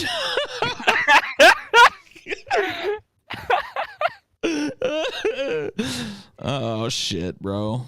I've just got the the world's biggest jar of foreskins at home. Oh my god, yeah, dude. You are the world's. Like, you collect them. Not only do you keep yours, but you're like in the market. You're buying like Italian ones and shit. Italian foreskins. Because you gotta fucking dude. You gotta know. Dude, you gotta know every fucking regional penis. You know? I've got to know all about foreskins. You gotta know all about dick. Which ones are the most stretchy? Yeah. Yes. You gotta know all about dick. You know, you're gonna be collecting foreskins from around the world and shit. Maybe even like flying to places and going through the medical waste at night and shit to get them, you know? Crawling through the dumpster to find dumpster diving. Oh, this just in. 5 o'clock news at 6. Dr. Jason found crawling through a dumpster in Detroit looking for foreskins. I just need baby foreskins, said the crazed doctor. But he's right though, so we supplied him with more. Right. We are actively funding his research. Oh my god, man. I want this to happen now, dude. This would be if the world's got to end, can it end like this with Jason circumcising the planet? I would love to remove the ice caps so we can stop worrying about them melting. Let's just get rid of them. Oh my god. Like, the ice caps aren't melting anymore. Don't worry, folks. I circumcised the planet. But where did all the ice go? It's going in my White Russians as I sip and sit in my big chair and look at my jar of foreskins. Oh, Jesus Christ. This was a really good idea. You know, Paul, every once in a while you come up with something good. I know. I agree. Every once in a while you have a idea that just... It pops. Yeah, it does fucking pop. Crackles. What if you just quit weed and chose Jesus? Come on. Why do I have to do that, man? Yeah. Well, yeah. Why not? Why can't I smoke weed and smoke Jesus? Smoke Jesus. I'll hit the Bronze Age dick and the weed. You know what I mean? Dr. Jason Blade. Yeah. Dr. Jason Blade. Dr. Jason Blade. I love it. Jesus was a pothead, probably, man. Well, no, because the cannabis plant, but see, that's according to science. The cannabis plant wouldn't have been in that region yet because it was thousands of years before contact between those regions. But whatever. I went to the Vegas magic thing, the 30th anniversary. Yeah, the butt crackathon. Yeah, that was, dude. I've never been to Vegas before. That was so much fun. Yeah, I'm actually thinking about going to Vegas in the not so distant future. Yeah. Oh. I haven't been since I was in my 20s. So I'm kind of like last night we were there. We did the whole slice of Vegas. We did a tour of the Strip. So I got to actually see Vegas. I wasn't stuck in a convention center full of fat, sweaty, disgusting, Cheeto dust covered abominations. Yeah, I bet there was like a sour smell in the air, Oh, it wasn't sour. It was wretched. Oh boy. Yeah. It was a smell that reeked of decay. And I'm only basing this off of because I've only been to one thing like that, and it was like a weeaboo con. Oh, and the fur. Oh, yeah. my. Well, you not have to just tell the fur story though. Tell the story, dude. Tell the story of the fucking furry. Please. No, I mean like the fur. Yeah, he cracked his fur. Like basically, I was going to see, and I think that the fucking you can take classes, like not classes, but there are like little lectures or whatever you can attend at these cons about different parts of anime. And I think I was attending. Who'd you go with? It was my ex, Ashley. Oh, okay. Yeah. So yeah, we went to this thing. Yeah, I can't remember what the fucking class was. I didn't know anything, so it was one she wanted to attend. Anime studies. Yeah. Like how to be woo or whatever the fuck it was. I was sitting in there and it was packed, dude. It was ass to ass. So there was already Like, and I'm not even claiming, dude, I was adding to it probably a little bit because I'd been there all day. You know what I mean? So I was probably a little tiny bit fragrant myself, but there was so much of it in the air already that it was just like, you know, when you're playing a dungeon crawler and you walk into that room that's got a poison mist in it. Mm-hmm. That's how I felt. It's got like a disgusting Yeah. aura. Yeah. Yeah. Exactly. Like I couldn't see the green mist, but I swear to God, like I felt like I should be able to. I felt like it was already that bad. It was already that bad. The poison mist. Can you just lead me up to the moment when he takes it off? So please? Yeah, dude, yeah. So we're all. I'm like, you know, I tell Ashley, I'm like, I'm glad we got seats because man, there's a bunch of weeaboos up in this bitch. Oh shit! Was everyone ooh-wooing? Were there lots of ooh-woos? Yes. Anyway, right as the fucking shit starts, right as it kicks off, everybody's quiet and like listening, you know, and then all of a sudden the doors, which are like behind me and to my right. So I'm sitting kind of in a middle row to the right side of the room. And I'm pretty far to the right side. Like, I think it's like, well, yeah, it's me. Like, I'm on the end. Like, I'm on the edge. Okay, so can you paint the room for us? Does it look like a theater? No, it looks like a classroom. A classroom. But like a bigger class, like a double classroom or whatever. It was big, but not like theater. And you're sitting in a corner? You know, we're sitting in rows and chairs that are just set up like you would for like a concert or whatever. But it was nothing that would be called a concert. It was like a talk in a big classroom. Oh, okay. So we were sitting in just perpendicular rows. I was in the middle of this towards the right-hand side of the room. And then I was about halfway through. So there was another, you know, behind me. And all the way to the back was the door in. Right. So I hear that. And I turn around and I'm thinking I'm going to see like just a weeaboo walk through, but I forgot like there's quite a few, like a big giant neon green wolf walks, you know what I mean? Like a wolf or or like a Dachshund, or I don't know what he was, like a fucking German Shepherd. Hold on. I got to pull out my cock. Right. He's neon. So keep going, please. He's neon green, and he's got like light blue accents, like Sonic the Hedgehog blue and neon green. Oh my god! Yeah. No. Yeah, and he's a wolf, or he's a hyena, or dude, he's some Matthew kind of the canine. Hedgehog. Yeah, he's a canine for sure, or a lupine, one of the two. I don't know what, like a fox. Lupine. Yeah, yeah, dude. They're a little bigger. Lime green, right? Yeah. Think about it, dude. Skittles green and sky blue, like well, not, you know, deep blue, like Sonic the Hedgehog blue. Did you cream your pants, bro? I'm gonna tell you, I was stunned, man. Did you pre-cum? Because it's one thing to be a furry, and it's another thing to be a furry that's that fucking loud, bro. Yes. I'm telling you what. And not loud like weed is loud. The door came open like right after the intro, you know, so the lady was talking about shit, and like this dude, like I couldn't hear anything the lady was saying while this dude was walking down the aisle. Like legit, I was stunned. Yeah. And so he's walking down the aisle, and he grabs, like, they bring in like an extra chair for him and set it up kind of on the like very close to me, like right next to me, just behind and next to me. Your luck, huh? Yeah. Or did you set yourself up for it? Did you sit in an empty region? No, I was asked to add. I mean, I was sitting right next to Ashley, and I was on the edge. Oh, and then, but there were just, I was in a sea of porcine weeaboos. You know what I mean? And I was one of them. We were all adding to the funk. We were all flexing the funk. And then, and you remember, the poison mist was already in effect before this fucking lime green wolf walked in. What did it smell like in the room before you saw the wolf? Like,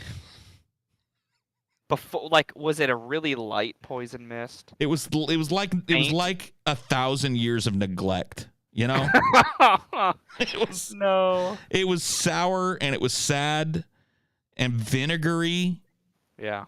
And just that unwashed human smell, you know, just like sweat mixed with putrid armpits, mixed with folds that hadn't been cleaned, you know, in some cases, I'm sure, you know, just like there was a lot of funk in the air. A few people had gas, you know, because they ate too much tamago yaki or whatever the fuck when they went out. They ate so much Pocky. Oh my God, they ate so much tamago yaki that they're just shitting themselves, but they really want to see this fucking presentation on the history of ecchi. Neon Wolf enters and they give him a chair. Right, so Neon Wolf enters, somebody scurries over, brings him a chair. Neon Wolf sits down. I like how you say scurry. He does. Well, yeah, he scampered or whatever they do in the woodlands, you know what I mean? Like, he's like, oh, excuse me, make way. Make way. Yeah, I don't know, man. And so, yeah, he sat down and, you know, and I'm sitting there, I'm marinating it, and I'm like, whoa, you know, that's a big, loud furry. And then I was like, all right, let me go back to paying attention to this. But then, like, right as I'm turning around, that motherfucker cracked the seal. He cracked the seal on that fucking fursuit, man. That head came off. And let me tell you, dude, the putrescence factor went up, like the little light poison mist, you know, became like a deadly like fog of poison, you know? Yeah, a deep and pestilent ooze. Dude, yeah, he cast death miasma in the room. Death cloud. Oh my God, bro. It was pungent. Yeah. It was gross. It actually made me feel like I was going to throw up because I felt like it was in my mouth as soon as I smelled it. Like it was. Well, that, it was. It was. Yeah, I mean, technically, you're right. It was, but like I could feel it in there. You know what I mean? I can feel my breath in the back of your throat. Yeah. It was like you could feel it in the back of your throat, like a mold starting to grow. Man, there is nothing in my life that I have ever loved doing enough to put myself in that kind of dude. He was literally sealed in with that fucking shit all day, dude. All day just to be the Neon Wolf, man. How hot of a day was it? I mean, we were in a convention center in Texas. So outside was it well air conditioned? Yes. It was a big, expensive. But I guess it doesn't matter because I've never fursuited, I've never cosplayed anything in my life, but I know it doesn't matter how cold you are. It gets hot in those fucking things. I don't remember it being like, but in those fursuits or whatever. In any mascot suit, it gets fucking hot. Well, his hair was matted to his head. Like he was just sweat pouring. You know what I mean? Yeah. And that was part of the funk. It was being added to, you know, and like it was liquefied and just now brewed. Your response. How did your body react? I had a spasm of disgust. You have a full body stroke? Yeah, dude. A spasm. Half your body just stops working. I was not prepared though. I just wasn't. Like I knew, I'm sure somewhere in the back of my mind I was like, I bet that's gonna stink. But like I wasn't ready. Like I was already just acclimating myself to the light poison mist that was in the room just from weeaboo neglect. Yep. And then a furry came in and I was introduced to a whole new world. Just a whole, dude, a brave new world, man. A new frontier for stink aficionados, bro. Just it was like I opened the Hellraiser puzzle box and I asked for the worst stink, you know what I mean? And Pinhead was like, you don't want the worst stink. And I'm like, yes, I do. He's like, wish for something else. You don't want that. Yeah. He's like, even I cannot inflict such horrors. Millennia of never turning anyone down for a good torture. And he's just like, wait, dude, hold on. Wait, off the record, you don't want that. You don't want to, trust me, bro. You don't want to crack the seal on a fursuit.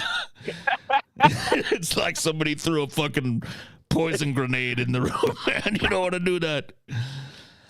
Oh, man, it was bad. It was bad. But you know what? In a weird way, that is when I started to just like go into the live and let live mode with furries. Because I was like, number one, I saw there was probably, I don't know how to say how many people. There were a lot of people there. And like maybe I saw 10 furries. So they're not even that many people, you know? Right. And then I was like, dude, they are willing to stew in that juice all day. And a lot of these furries with the more expensive suits and shit, as I understand it, they go from fucking convention to convention to convention. Right.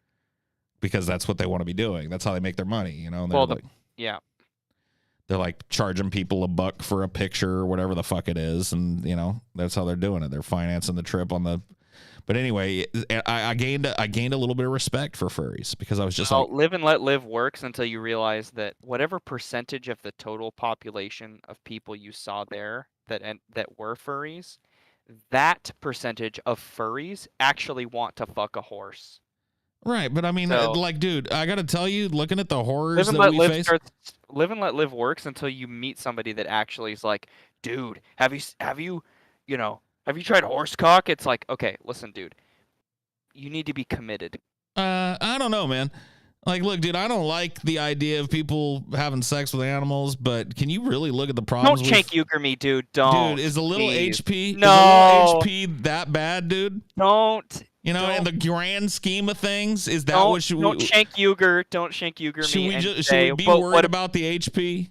Yes, I'm talking about Vosh. Yes, I'm talking about Shank Uger when he says live on the Young Turks that, you know, if it's pleasuring another animal, what's the problem? I didn't say that.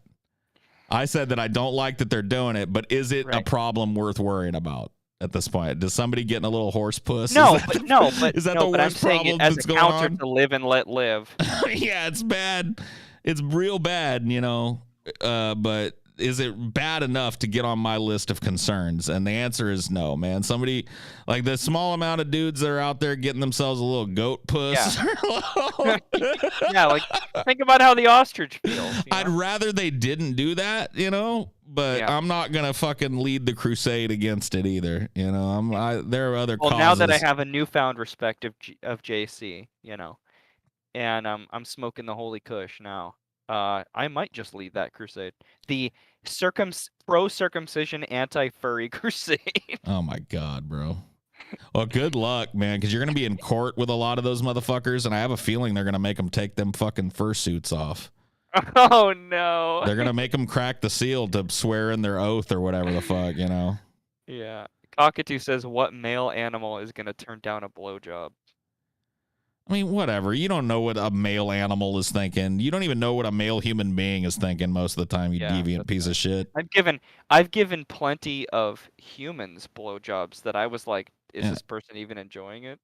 Well, yeah. I mean, that happens sometimes, you know?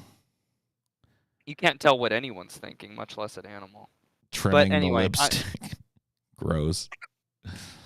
I don't like it. But anyway, I'm sorry to bring this up. I'm sorry to bring this up, but when you said live and let live, I just thought of all of those people that like abusing animals for their own furry.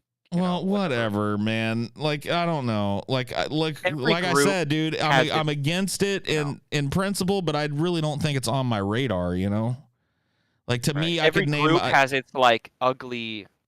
Every group has a Judas, you know. Every group has its dark side, you know. There's an underbelly to everything, and there's, you know, the furry community. The underbelly is there's some people out there getting some horse puss, or sucking a horse dick every once in a while, or whatever the fuck they're doing. I don't know, dude. I'm getting banned for this stream for sure.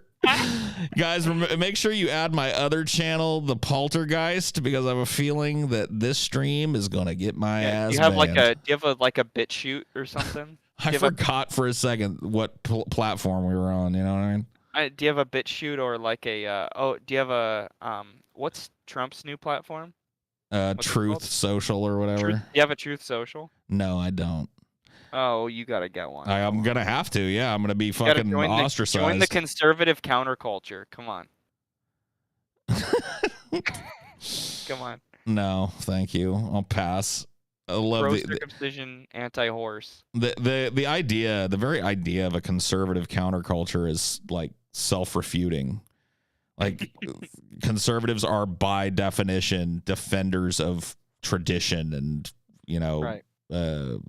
But what if the tradition becomes anti-tradition? Can you not be It's not though. It's not though. It isn't though. If you look at the modern, if you look at a lot of these people that are claiming to be in that group, they're just espousing the same fucking values that somebody would have been espousing in the 40s or 50s, you know. Right, but what I'm saying is that doesn't tradition itself become the counterculture if the culture is anti-tradition? I mean, I guess in a technical sense, but I don't think, like, to me, counterculture has political implications. So for me, like, yeah, maybe if you want to go with a strictly technical, sociological definition of counterculture, then maybe I agree with you on that. But when I say counterculture, it has political implications. The counterculture is by necessity, like, in rebellion against something, and that's not what religious people do. That's just that's not the way that. I wasn't mentioning religiosity at all. I just mean traditionalism. Well, that's what I'm saying though. Is like the whole franchise of religion is designed around a number of precepts. One of them is this never changes, because what it was made to establish, that is control over the underclass. Yeah. That it needs to be exploited, and so like you can't it's all about orthodoxy. Right. Now, there's been enough time for Christianity and other religions to split off into a bunch of, but if you look at these ideologies, they're incredibly close. They only disagree on a fraction of things, so they're all identifiably Christians. Do you actually have a second YouTube channel that you were telling people about? Oh, well, somebody in chat wants to see it. Link. Oh. Is it in the description? I think. I don't see it. Yeah. All right. I don't know. Yeah, I'll put it in the description or something. But anyway. Somebody mentioned I should circumcise a horse. Oh yeah, Dr. Jason Blaze, horse circumciser. The first horse circumcision. Yeah, you could work for shady furries that wanted to blow their horses. But they only want to blow cut horses? Right, and you're the best in the business, you know what I mean? Nobody knows horse penis like you. If anyone can circumcise a horse, I can. And this has gone, it's gone off the rails. But yeah, no, that furry smelled sour though, man. So it smelled like a bad egg off in there, man. Not good. It gave me the vapors, man. It smelled like that. It smelled like that pre-digested crap that Bear Grylls squeezed the water out of on his show. Yeah, dude. The pre-digested dead camel crap. Yes. That he squeezed into his mouth on his show. Oh, yes. Dude, remember Bear Grylls raw?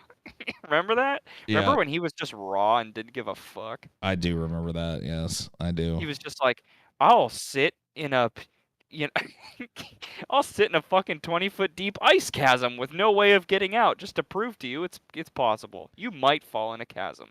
Yep. Like, yeah. I'll drink camel shit water. Man, you couldn't pay me enough, bro. Yeah. There's no one around for 10. My camera crew's no one's around for 10 miles. I'll drink this fucking highly toxic shit.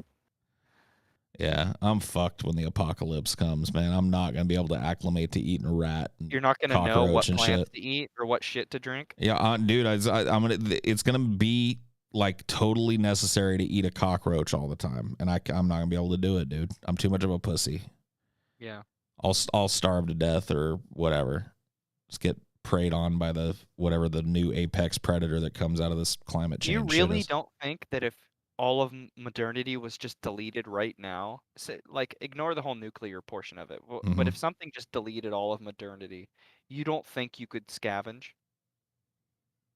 I mean, I don't know. It depends on where I live, right?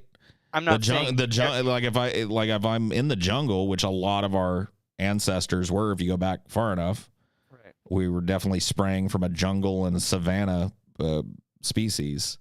So, yeah, dude, jungles are torturous places to live. Yeah.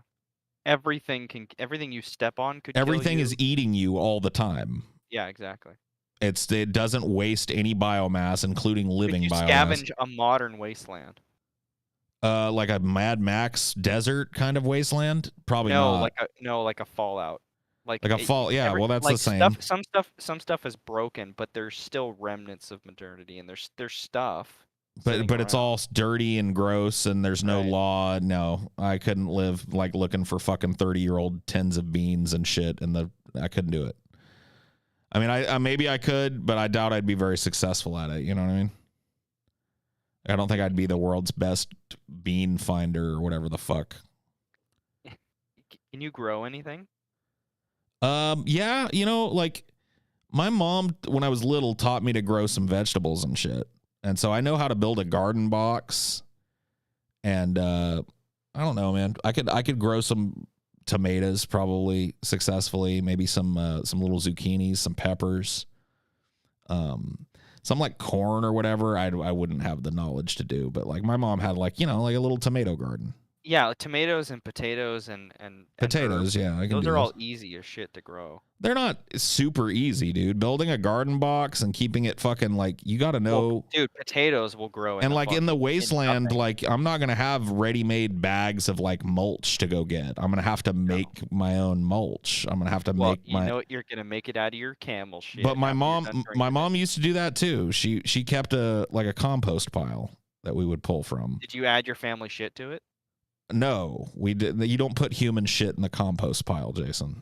That's that's literally rule number 1. Why not? It's only vegetable matter because human shit is meat. It decays differently than vegetable matter does. You don't want it in the mix. Oh. Like it doesn't help. Yeah, no. You want it. You just throw like the most biologically. So Matt Damon on Mars lied to me. Yeah, the most animal matter thing that you throw in the mulch pit is like eggshells, which are just calcium. You know. Okay. Are bananas animals? No. They're plants. So Matt Damon on Mars lied to me. You can't grow potatoes with human shit and water. Maybe you can, but I know it's not the traditional, like, you don't shit in the mulch pile. Yeah. But yeah, herbivore poop can go in there for sure. Like if you got a horse, my mom used to we would get horse shit and throw it in. Because it just like, all that is just vegetable matter. It just helps. Grass, yeah. Right, it's grass and shit. Yeah, so it just, it helps along the process or whatever. And then that gets good and, broken down and shit. That's the perfect kind of revitalizer for your garden when you're growing the types of things that I was taught to grow. But I like I said, I could do a wicked salsa garden, but I don't think that's really what's going to be needed. Do I know how to like farm a big patch of potatoes or whatever? No, no. I didn't learn I learned how to take a little trowel and dig, go down to the fucking store and buy a little tomato seedling, throw it in, you know what I mean? Like, and let it grow and keep it watered and put it around the back of the house so it gets some sun and some shade.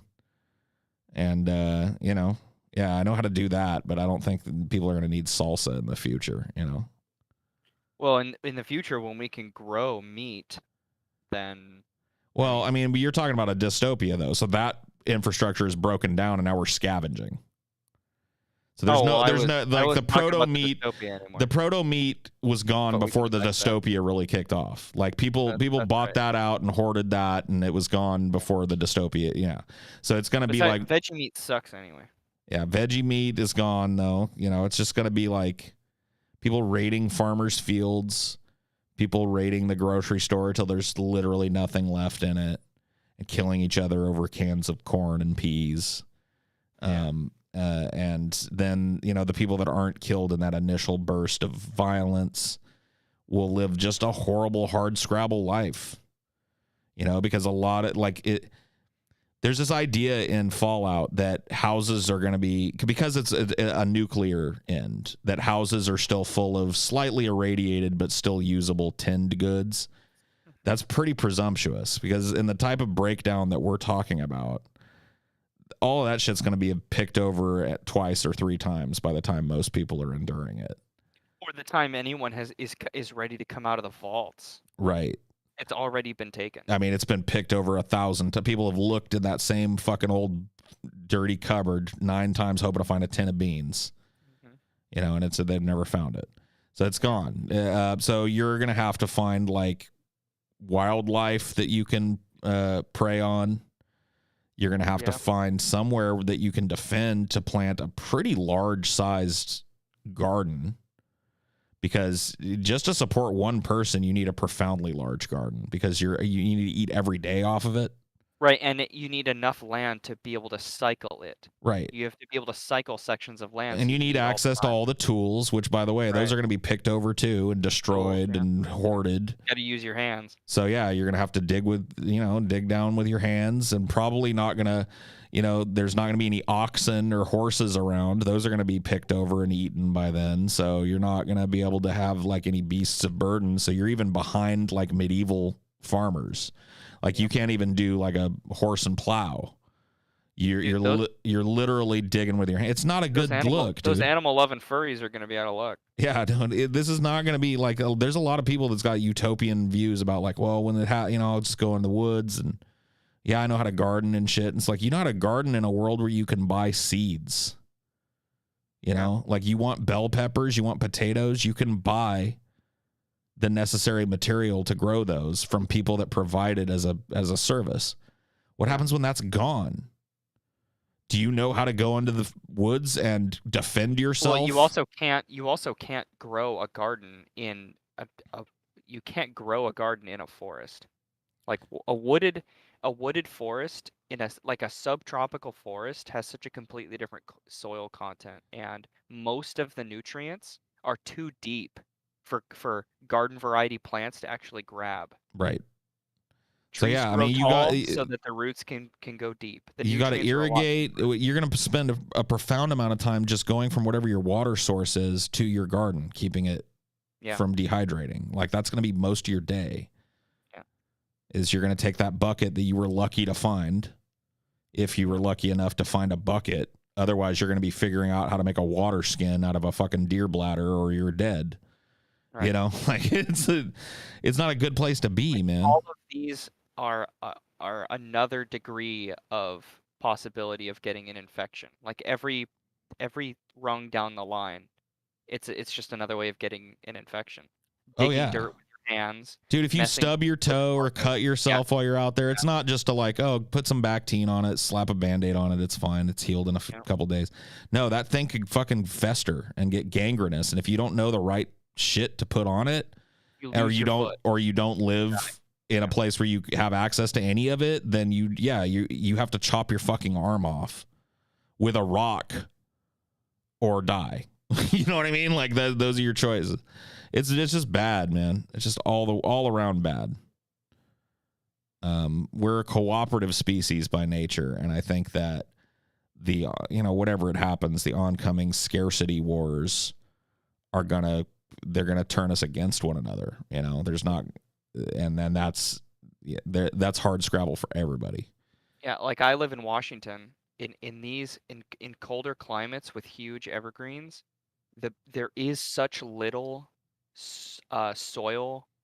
There are so little soil nutrients in the more rainy areas that trees have to grow really tall to have as many leaves as possible.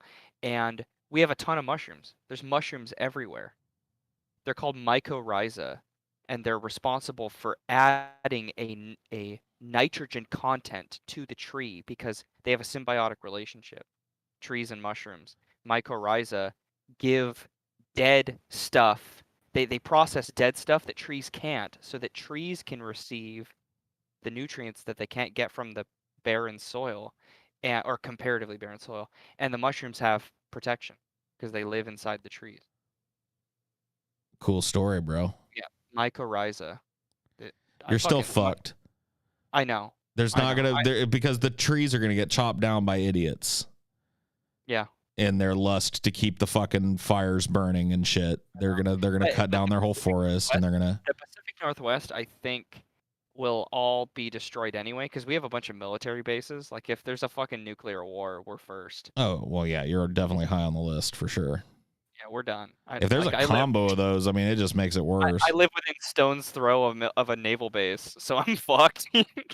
But I think sociologists have said that like 4 days, like in our current culture, if the grocery stores are not admitting customers for 4 days, there will be violence.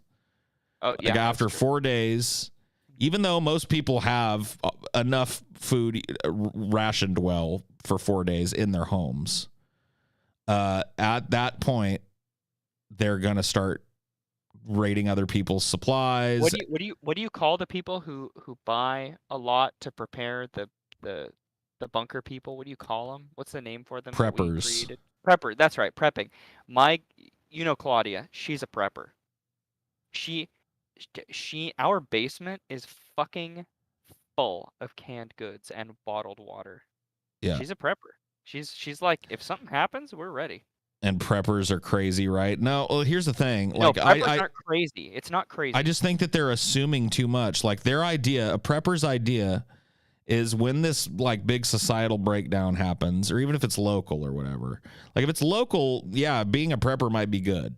Like if you just have some crazy Christian organization or something that takes over a town and you live in it, you've got like a fucking, like locked nuclear proof basement or whatever the fuck with a bunch of food in it for you and your family, you're probably better off than the people that don't have it. But in the type of disaster that we're talking about, you're just prolonging the suffering of your family because you can't pack infinity food into one of these. You know what I mean? So eventually you're going to starve if you don't leave. And when you do leave, you're going to open the door to a picked over, possibly nuclear wasteland where nothing will grow and where your weapons don't mean anything because there's no game to hunt, and there's no, you can't scavenge and all the shit, the prep philosophy is like, I'd rather die a month after everyone else dies. Yeah, I don't get it. Yeah, it's just like one way or the other, you're going to have a horrible time of it. And I think that people that are preppers are going to see some of the worst of it. Yes. But they're going to, why would you want to witness it? Yeah, they're going to come in after the end and they're going to see the human degradation that happened and they're going to be able to do nothing. And very few of them will successfully set up a way to feed themselves. And it'll be bad times, bad times, bad time bears. Yeah. Meat eater poop in general, you don't put in the compost because it takes longer to be processed and has more dangerous bacteria. That makes sense. 3D Cow makes a good point that in economic dissolution and economic unrest, prepping is a good idea. When prices are low, you should be buying a lot of non-perishables. I mean, I don't know. Like I said, you're limited unless you're in a class of people that you're not, unless you're a multimillionaire or a billionaire, you're limited in your ability to have like a whole warehouse of food. Like you collecting enough food for you and your family to live on in perpetuity. I don't know. Like heated storage actually isn't that expensive. Right, but space is. You would need more than one heated storage unit to store enough food to keep your family. For 3 people? Yeah, in perpetuity? No, not in perpetuity. I'm talking about during economic unrest. I'm talking about during like economic uncertainty. Sure, like we said, like short. If there's short-term shit, that's different. But I said that. Yeah, I mean. Okay. In the dystopia, yeah, a fucking heated. Besides, all the storage places would get raided instantly. Somebody with bolt cutters shows up and takes everything. Yeah, a lot of these preppers are way too proud of their prepping, though, and that's going to be like they think that because they've got a couple of machine guns in there and they put a big, hard to open door that people aren't going to bust into there if they know that there's food. It's just like there's going to be especially here in America, there's going to be a profound amount of firearms, military hardware just on the streets. If somebody wants to and that's the stupidest thing a prepper can do. There's like a whole community of these idiots that make videos, and it's just like, dude, you're fucked. Yeah. Like everybody in your neighborhood knows you're that crazy guy on YouTube that has the fucking whole house underneath his house. Their asses are going to be in your fucking front. They're going to be in your house. Yeah. Within 24 hours of the shit going down. That's just the stupidest shit you can do.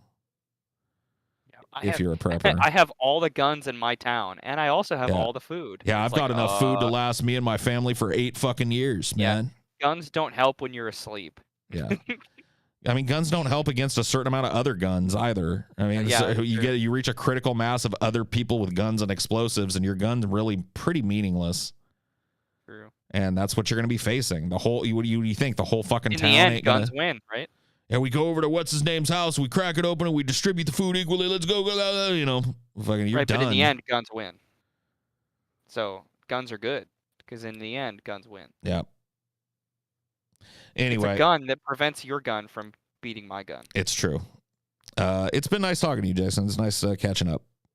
Yeah, absolutely. Well, I mean, I've been living under the impression that you had blocked me because I get that whenever I message you, I get that. no, I get it's that just little because blip. I'm on fucking invisible or whatever the fuck. I just it's fine. Nobody blocked anybody.